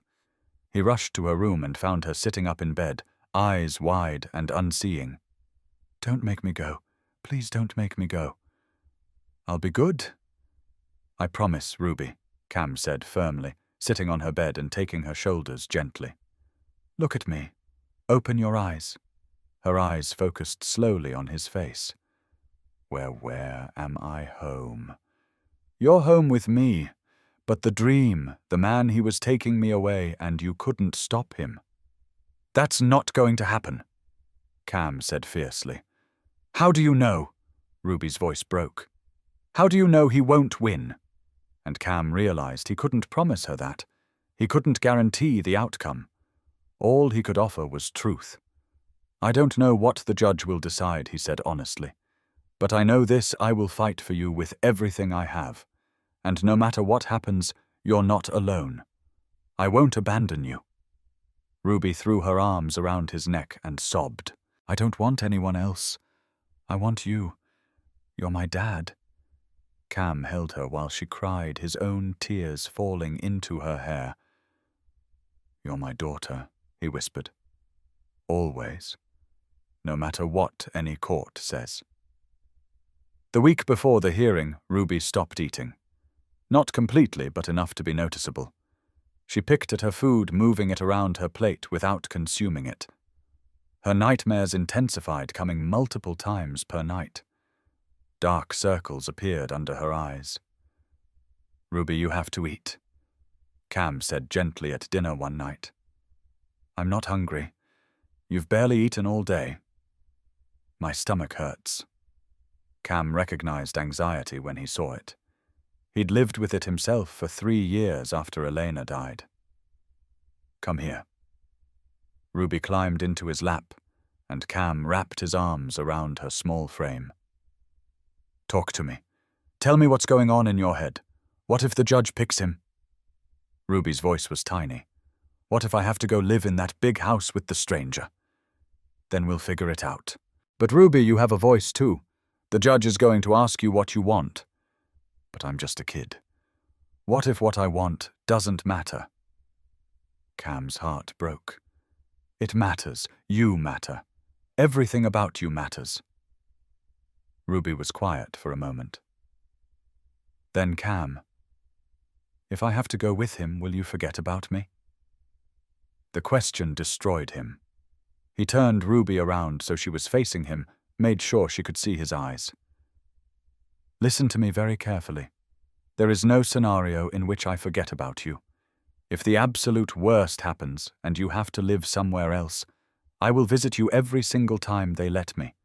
I will write you letters. I will call. I will never ever stop caring about you. Promise, I promise, on Elena's memory, on Noah's memory, on everything I've ever loved. Ruby buried her face in his shoulder. I'm so scared. Me too, Cam admitted. I'm terrified. But we're scared together, okay? You're not alone in this.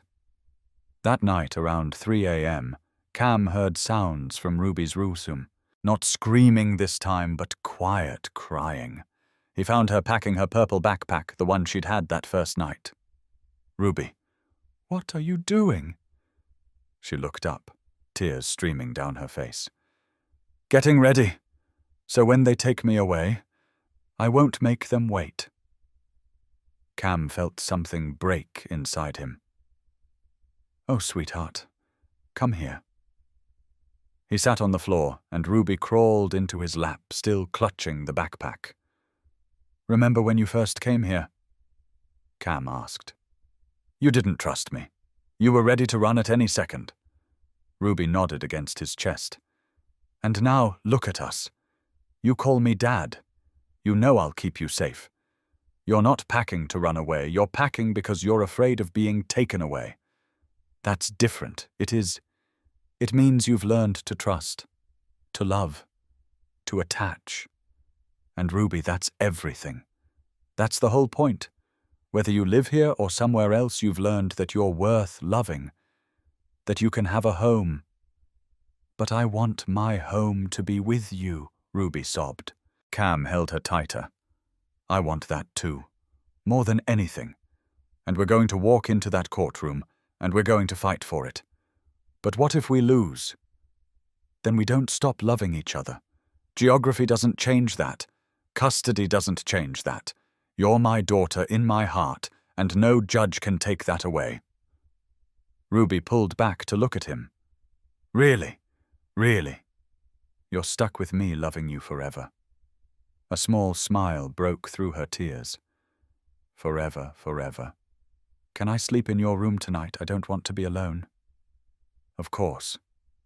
They made a nest of blankets on Cam's floor.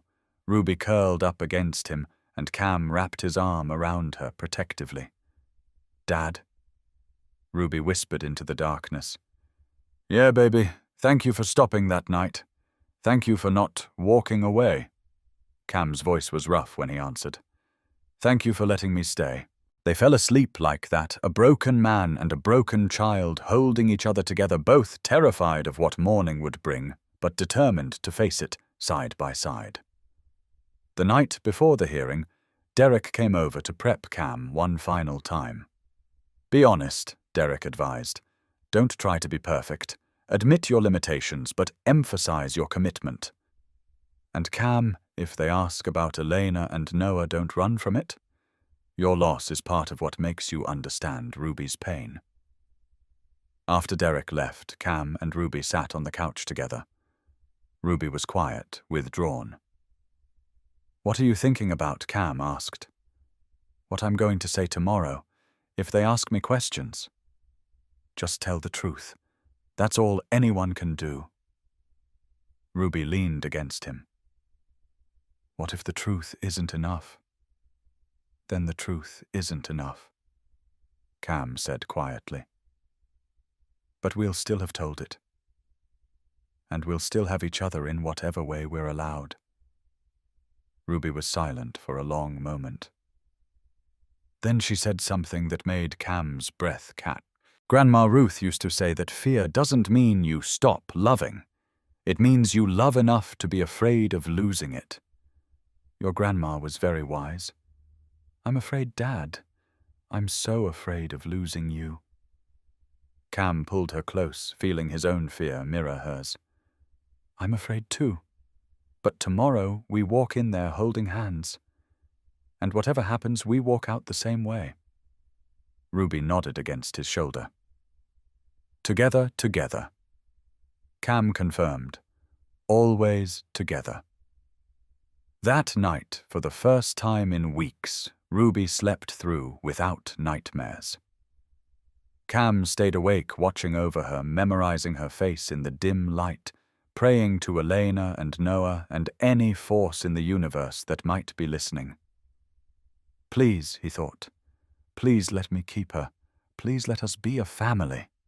Morning arrived too quickly, bringing with it the day that would determine the rest of their lives. The morning of the hearing, Cam woke before dawn with his stomach in knots. Ruby was already awake, sitting on her bed in the purple dress they'd bought together for this occasion. Her hair was brushed smooth, and she'd attempted to put it in a braid using the technique Cam had taught her. It was lopsided but earnest. You look beautiful, Cam said from the doorway. I'm scared, Ruby admitted. Me too. But we're going to walk in there with our heads up. We're going to tell the truth. And we're going to show them what family really means. Breakfast was a quiet affair. Neither of them could eat much. Teresa came by to wish them luck, and Cam saw tears in her eyes. You're a good father, Teresa told him. Don't let anyone tell you different. Derek arrived at 8:30 to drive them to the courthouse. Ruby held Cam's hand in the back seat, her grip so tight it almost hurt. The courthouse was an imposing building downtown, all concrete and glass, and the weight of justice. They went through security, then followed signs to family court. The hallway outside the courtroom was busy with lawyers and families and lives being decided. James Reed was already there, impeccably dressed, his lawyer beside him. He nodded politely at Cam. Mr. Brooks.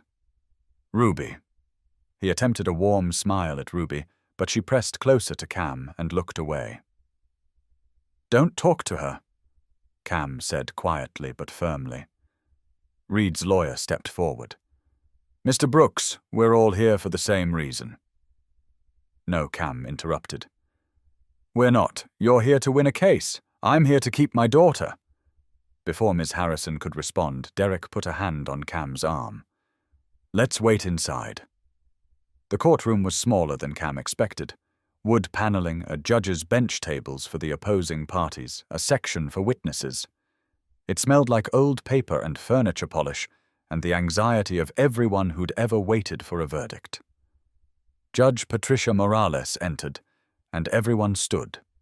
She was in her mid-50s, Latina, with sharp eyes that seemed to see everything. She took her seat and reviewed the files in front of her. This is case number 4427, Morales versus Reed. Petitions for adoption of Ruby Winters, a minor child. She looked up. I've read both petitions and all supporting documents. This will be a thorough but fair hearing. My only concern is what's best for this child. She gestured to Reed's table. Mr. Reed, your petition was filed first. We'll hear from you. James Reed took the stand, composed and confident. He spoke about his late wife, his desire to honor her memory by providing a child with opportunities. He outlined his financial resources, his 5-bedroom home, his connections to excellent schools and therapists. Ms. Harrison walked him through his qualifications methodically. Mr. Reed, can you describe the environment you would provide for Ruby? A stable, nurturing home, Reed answered smoothly. Private tutors to help her catch up academically after the disruption she's experienced. Access to the best child psychologists to address her trauma. A college fund already established. And your commitment level. Unwavering. I'm semi-retired, so I have flexibility in my schedule. I can be present for school events, appointments, everything a child needs. The testimony went on. Reed painted a picture of stability and resources that Cam couldn't match. But Derek was ready for cross-examination. Mr. Reed, Derek began standing at his table. You mentioned honoring your late wife's memory. Did you and your wife discuss adoption before her passing? Reed hesitated. No, not specifically. So this desire to adopt is new. Since her death, I wouldn't say new, more that her death crystallized it. Derek pulled out documents. You've attempted to adopt 3 times in the past 6 years. Each time you withdrew your petition before completion. Can you explain that Reed shifted uncomfortably? Those situations didn't work out. The children went to other families who were better fits. You withdrew Mr. Reed. You chose to stop pursuing adoption. The timing wasn't right. What makes the timing right now? I'm ready now in a way I wasn't before.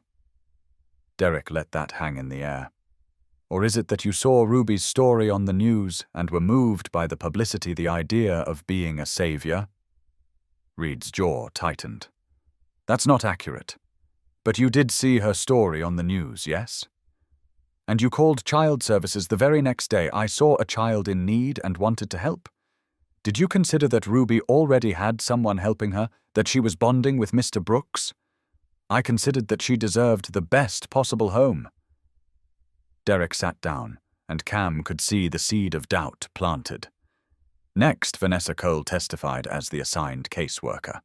She spoke objectively about both households, noting Cam's limitations and Reed's resources. But she also mentioned something crucial. In my professional opinion, judge both homes could meet Ruby's physical needs. The question is emotional attachment. Ruby has formed a significant bond with Mr. Brooks. Disrupting that bond at this stage could cause additional trauma. Ms. Harrison tried to counter. Isn't it true that children are resilient? That they form new attachments? Children are resilient, Vanessa agreed. But resilience doesn't mean we should repeatedly test it. Ruby has already been through multiple placements. Adding another would be harmful. Then Dr. Sophia Grant took the stand. Her testimony was damning to Reed's case. I've observed Cameron Brooks with Ruby extensively, Dr. Grant said.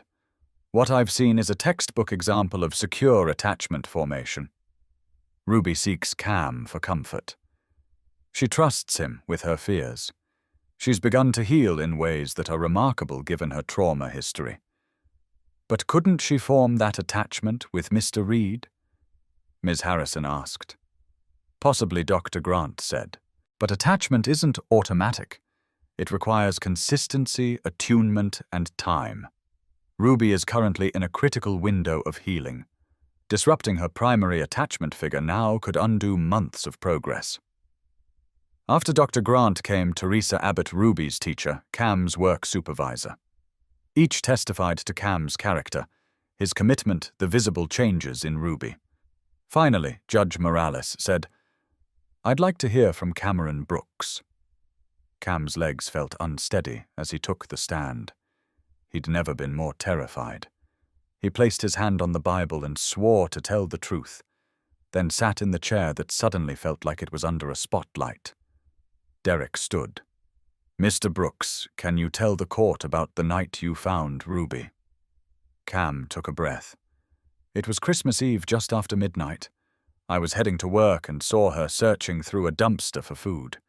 She was 7 years old alone in December weather, eating garbage because the adults who were supposed to care for her had failed." "What did you do?" I stopped. "I couldn't walk away." "Why not?" "Many people would have." Cam's throat tightened. "Because I know what it's like to need someone and have no one show up. When my wife and son died, I felt like I was drowning and no one saw. I couldn't do that to Ruby." "Tell us about your wife and son." Cam's voice went rough.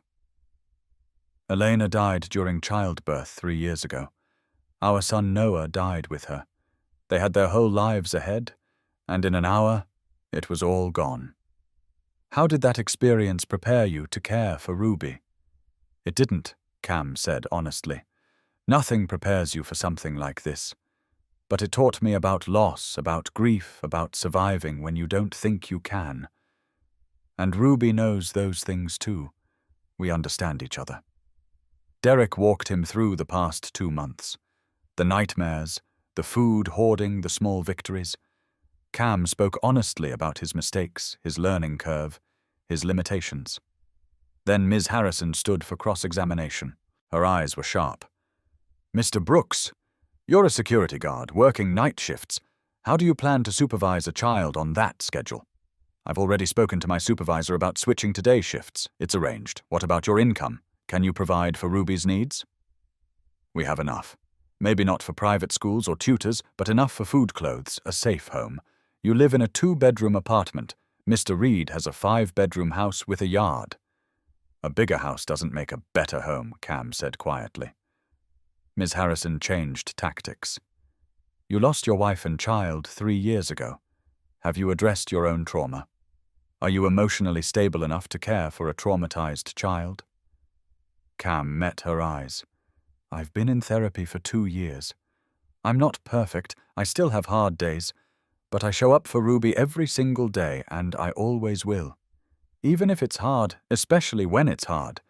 That's what family means." Ms. Harrison sat down, and Cam thought maybe, just maybe, he'd done enough.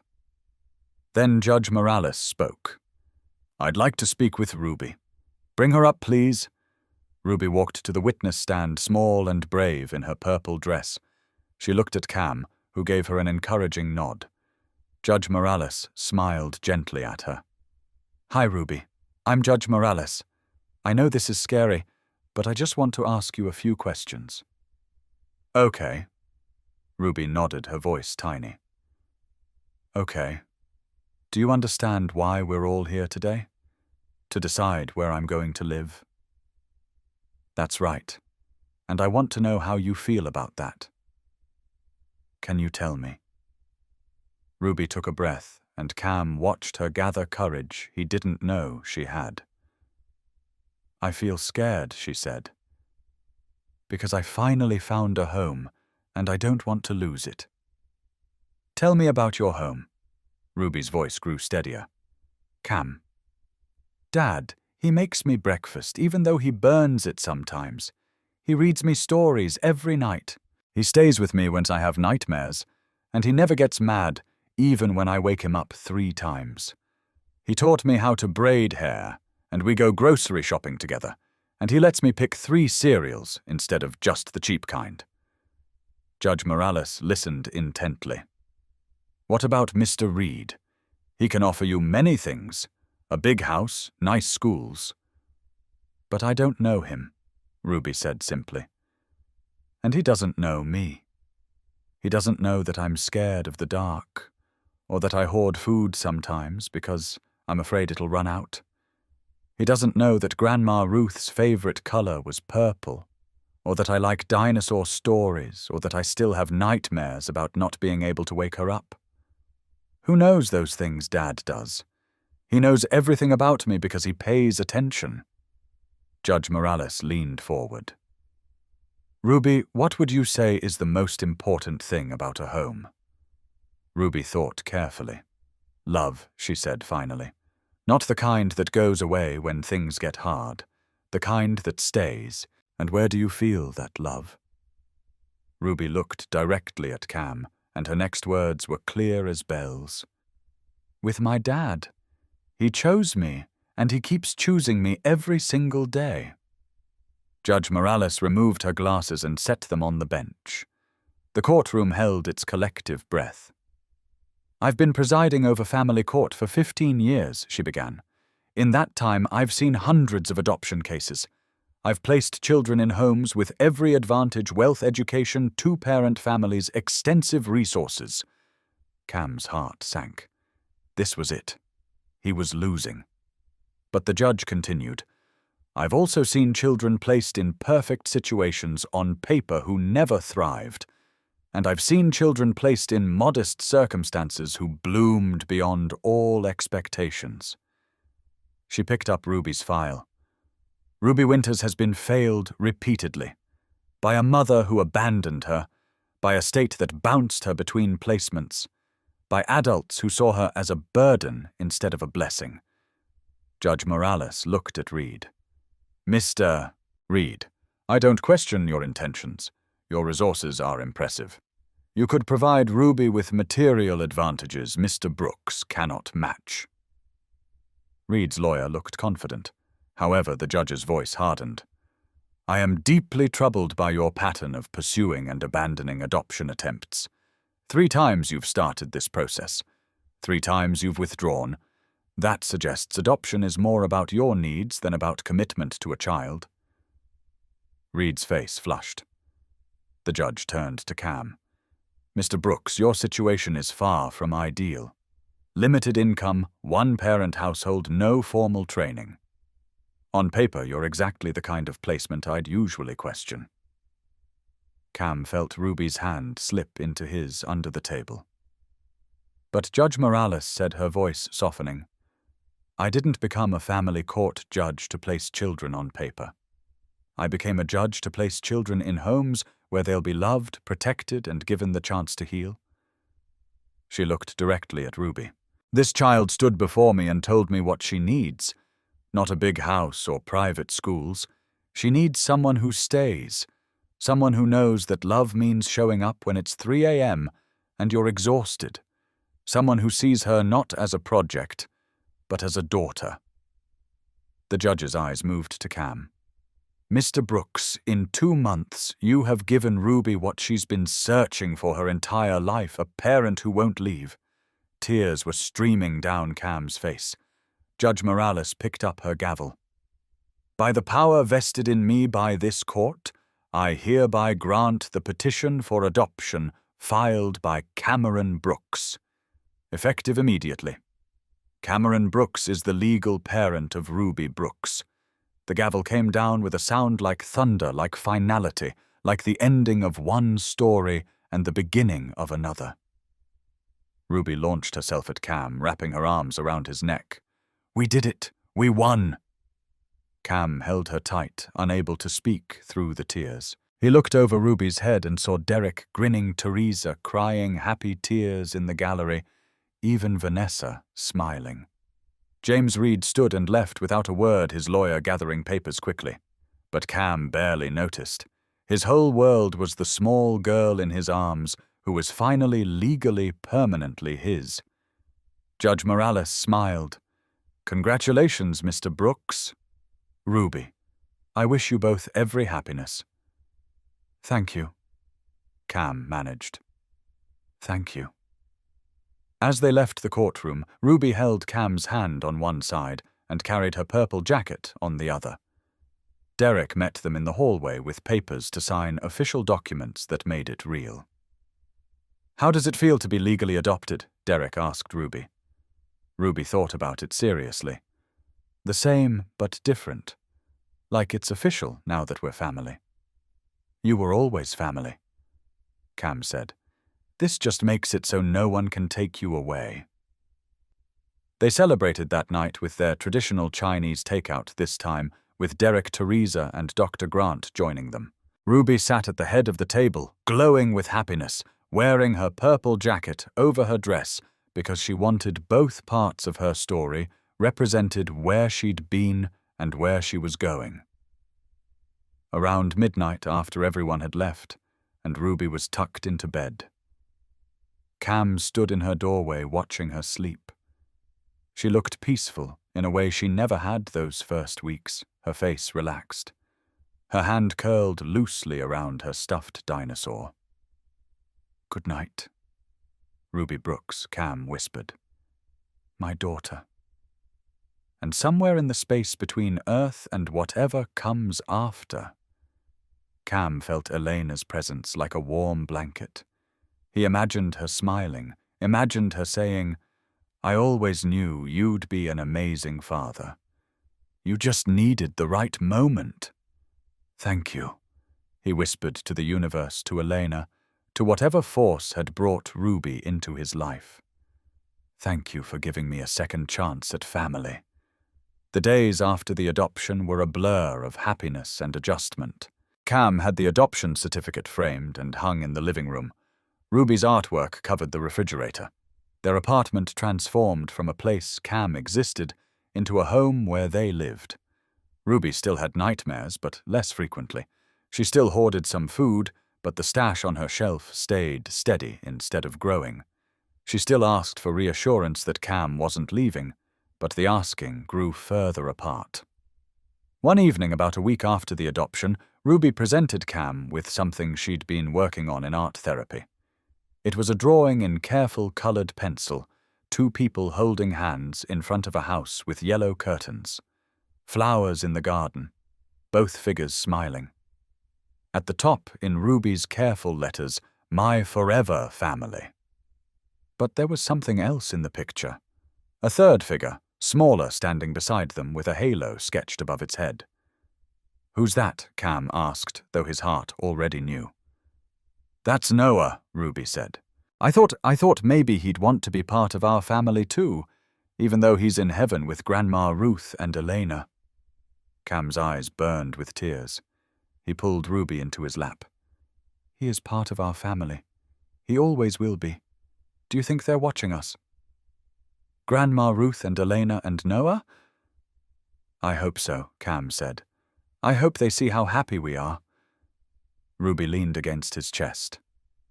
"I think they're proud of us, for not giving up. I think so too, baby." They sat like that for a long time, holding each other, thinking about the ghosts who'd shaped them and the future they were building together. Christmas Eve arrived again, bringing with it a full circle moment. Cam and Ruby returned to the spot where everything had changed: the parking lot. The dumpster, the place where a broken man had stopped for a desperate child. Ruby wore a new purple coat, this one warm and well-fitted, a gift from Teresa. She carried 2 cups of hot chocolate steam rising in the cold air. They stood in silence for a moment, looking at the dumpster that had been Ruby's restaurant a year ago. "Do you remember what you were wearing?" Cam asked. Ruby smiled. Grandma Ruth's purple jacket and shoes held together with duct tape. "And now look at you. Warm coat, good shoes, full belly." Ruby leaned against him. "I don't remember being scared that night. I mean, I was. I was terrified. But when I think about it now, I mostly remember feeling like I was waiting. Waiting for what? For you. Like somehow I knew someone was coming. Someone who wouldn't walk away." Cam's throat tightened. "I almost didn't stop. I had my hand on my car door, already planning my route to work." "What made you turn around?" Cam looked up at the stars beginning to appear in the darkening sky. Maybe Elena. Maybe Grandma Ruth. Maybe both of them working together. "I think they wanted us to find each other," Ruby said softly. "I think you're right." Ruby took a sip of her hot chocolate. "You know what Grandma Ruth used to say?" "What's that?" "That sometimes when we think we're at the end of our story, We're actually at the beginning of the most beautiful chapter we never saw coming.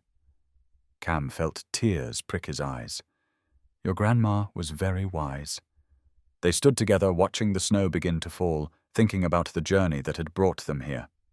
A year ago they'd been two broken people, a homeless child searching for food, a grieving man searching for purpose.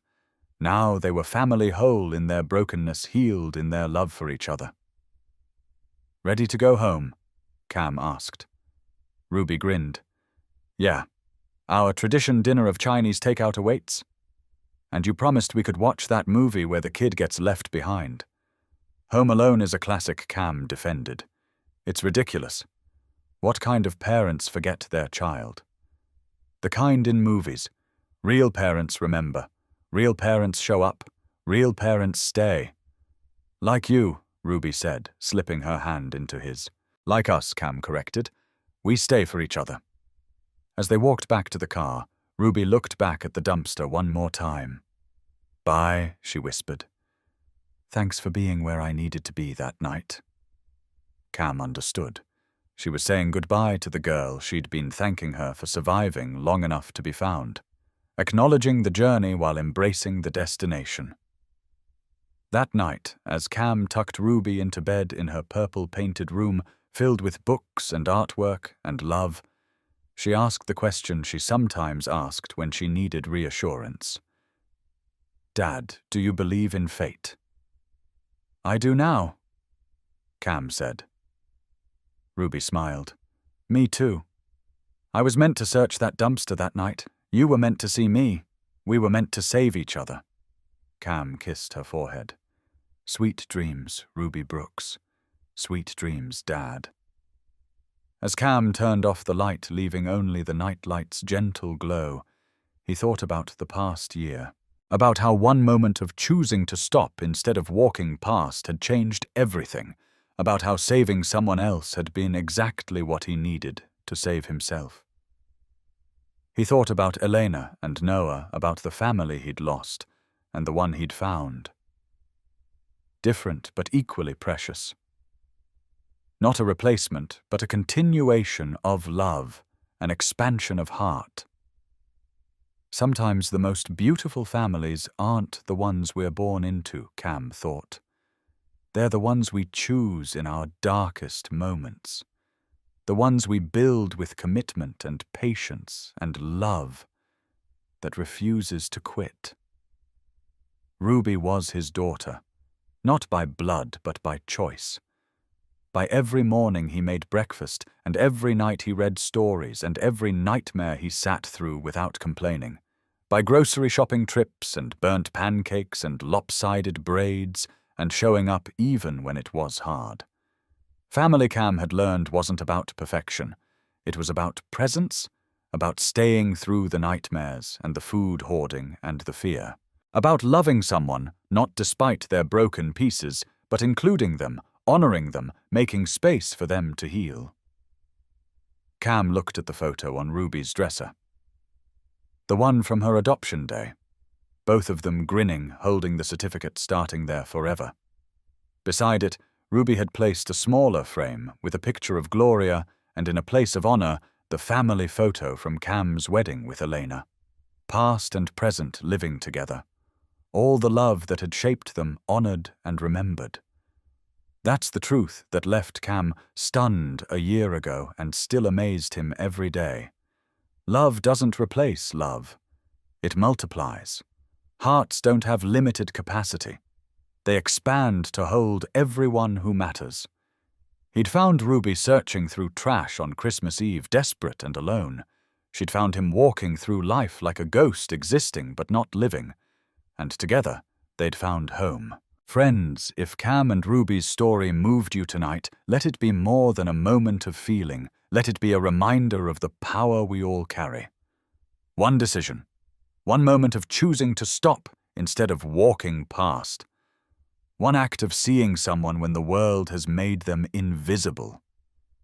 That's all it took to change two lives forever. Maybe you're Cam right now, moving through your days feeling empty, wondering if you'll ever feel whole again. Or maybe you're Ruby searching through the darkness, hoping someone will finally see you, really see you, and choose to stay. Here's what their story teaches us. Love has a way of finding us exactly when we need it most often, in the form we least expect. If this story reminded you that families aren't always the ones we're born into, that sometimes they're the ones we choose in our darkest moments, then share it. Send it to someone who needs hope today. Send it to someone who's forgotten they have the power to change a life. And if you want more stories that don't just entertain, but remind you what it means to be human, to be compassionate, to be brave enough to love when you're terrified, hit that like button, smash that subscribe button, and share this video. Join our channel where every week we explore these moments when ordinary people make incredible choices. Because somewhere out there right now, someone is standing at their own crossroads, deciding whether to stop or keep walking. Be the person who stops. Be calm. Find your Ruby. Change the story. Thanks for watching, and remember, you're never truly alone when you're brave enough to love.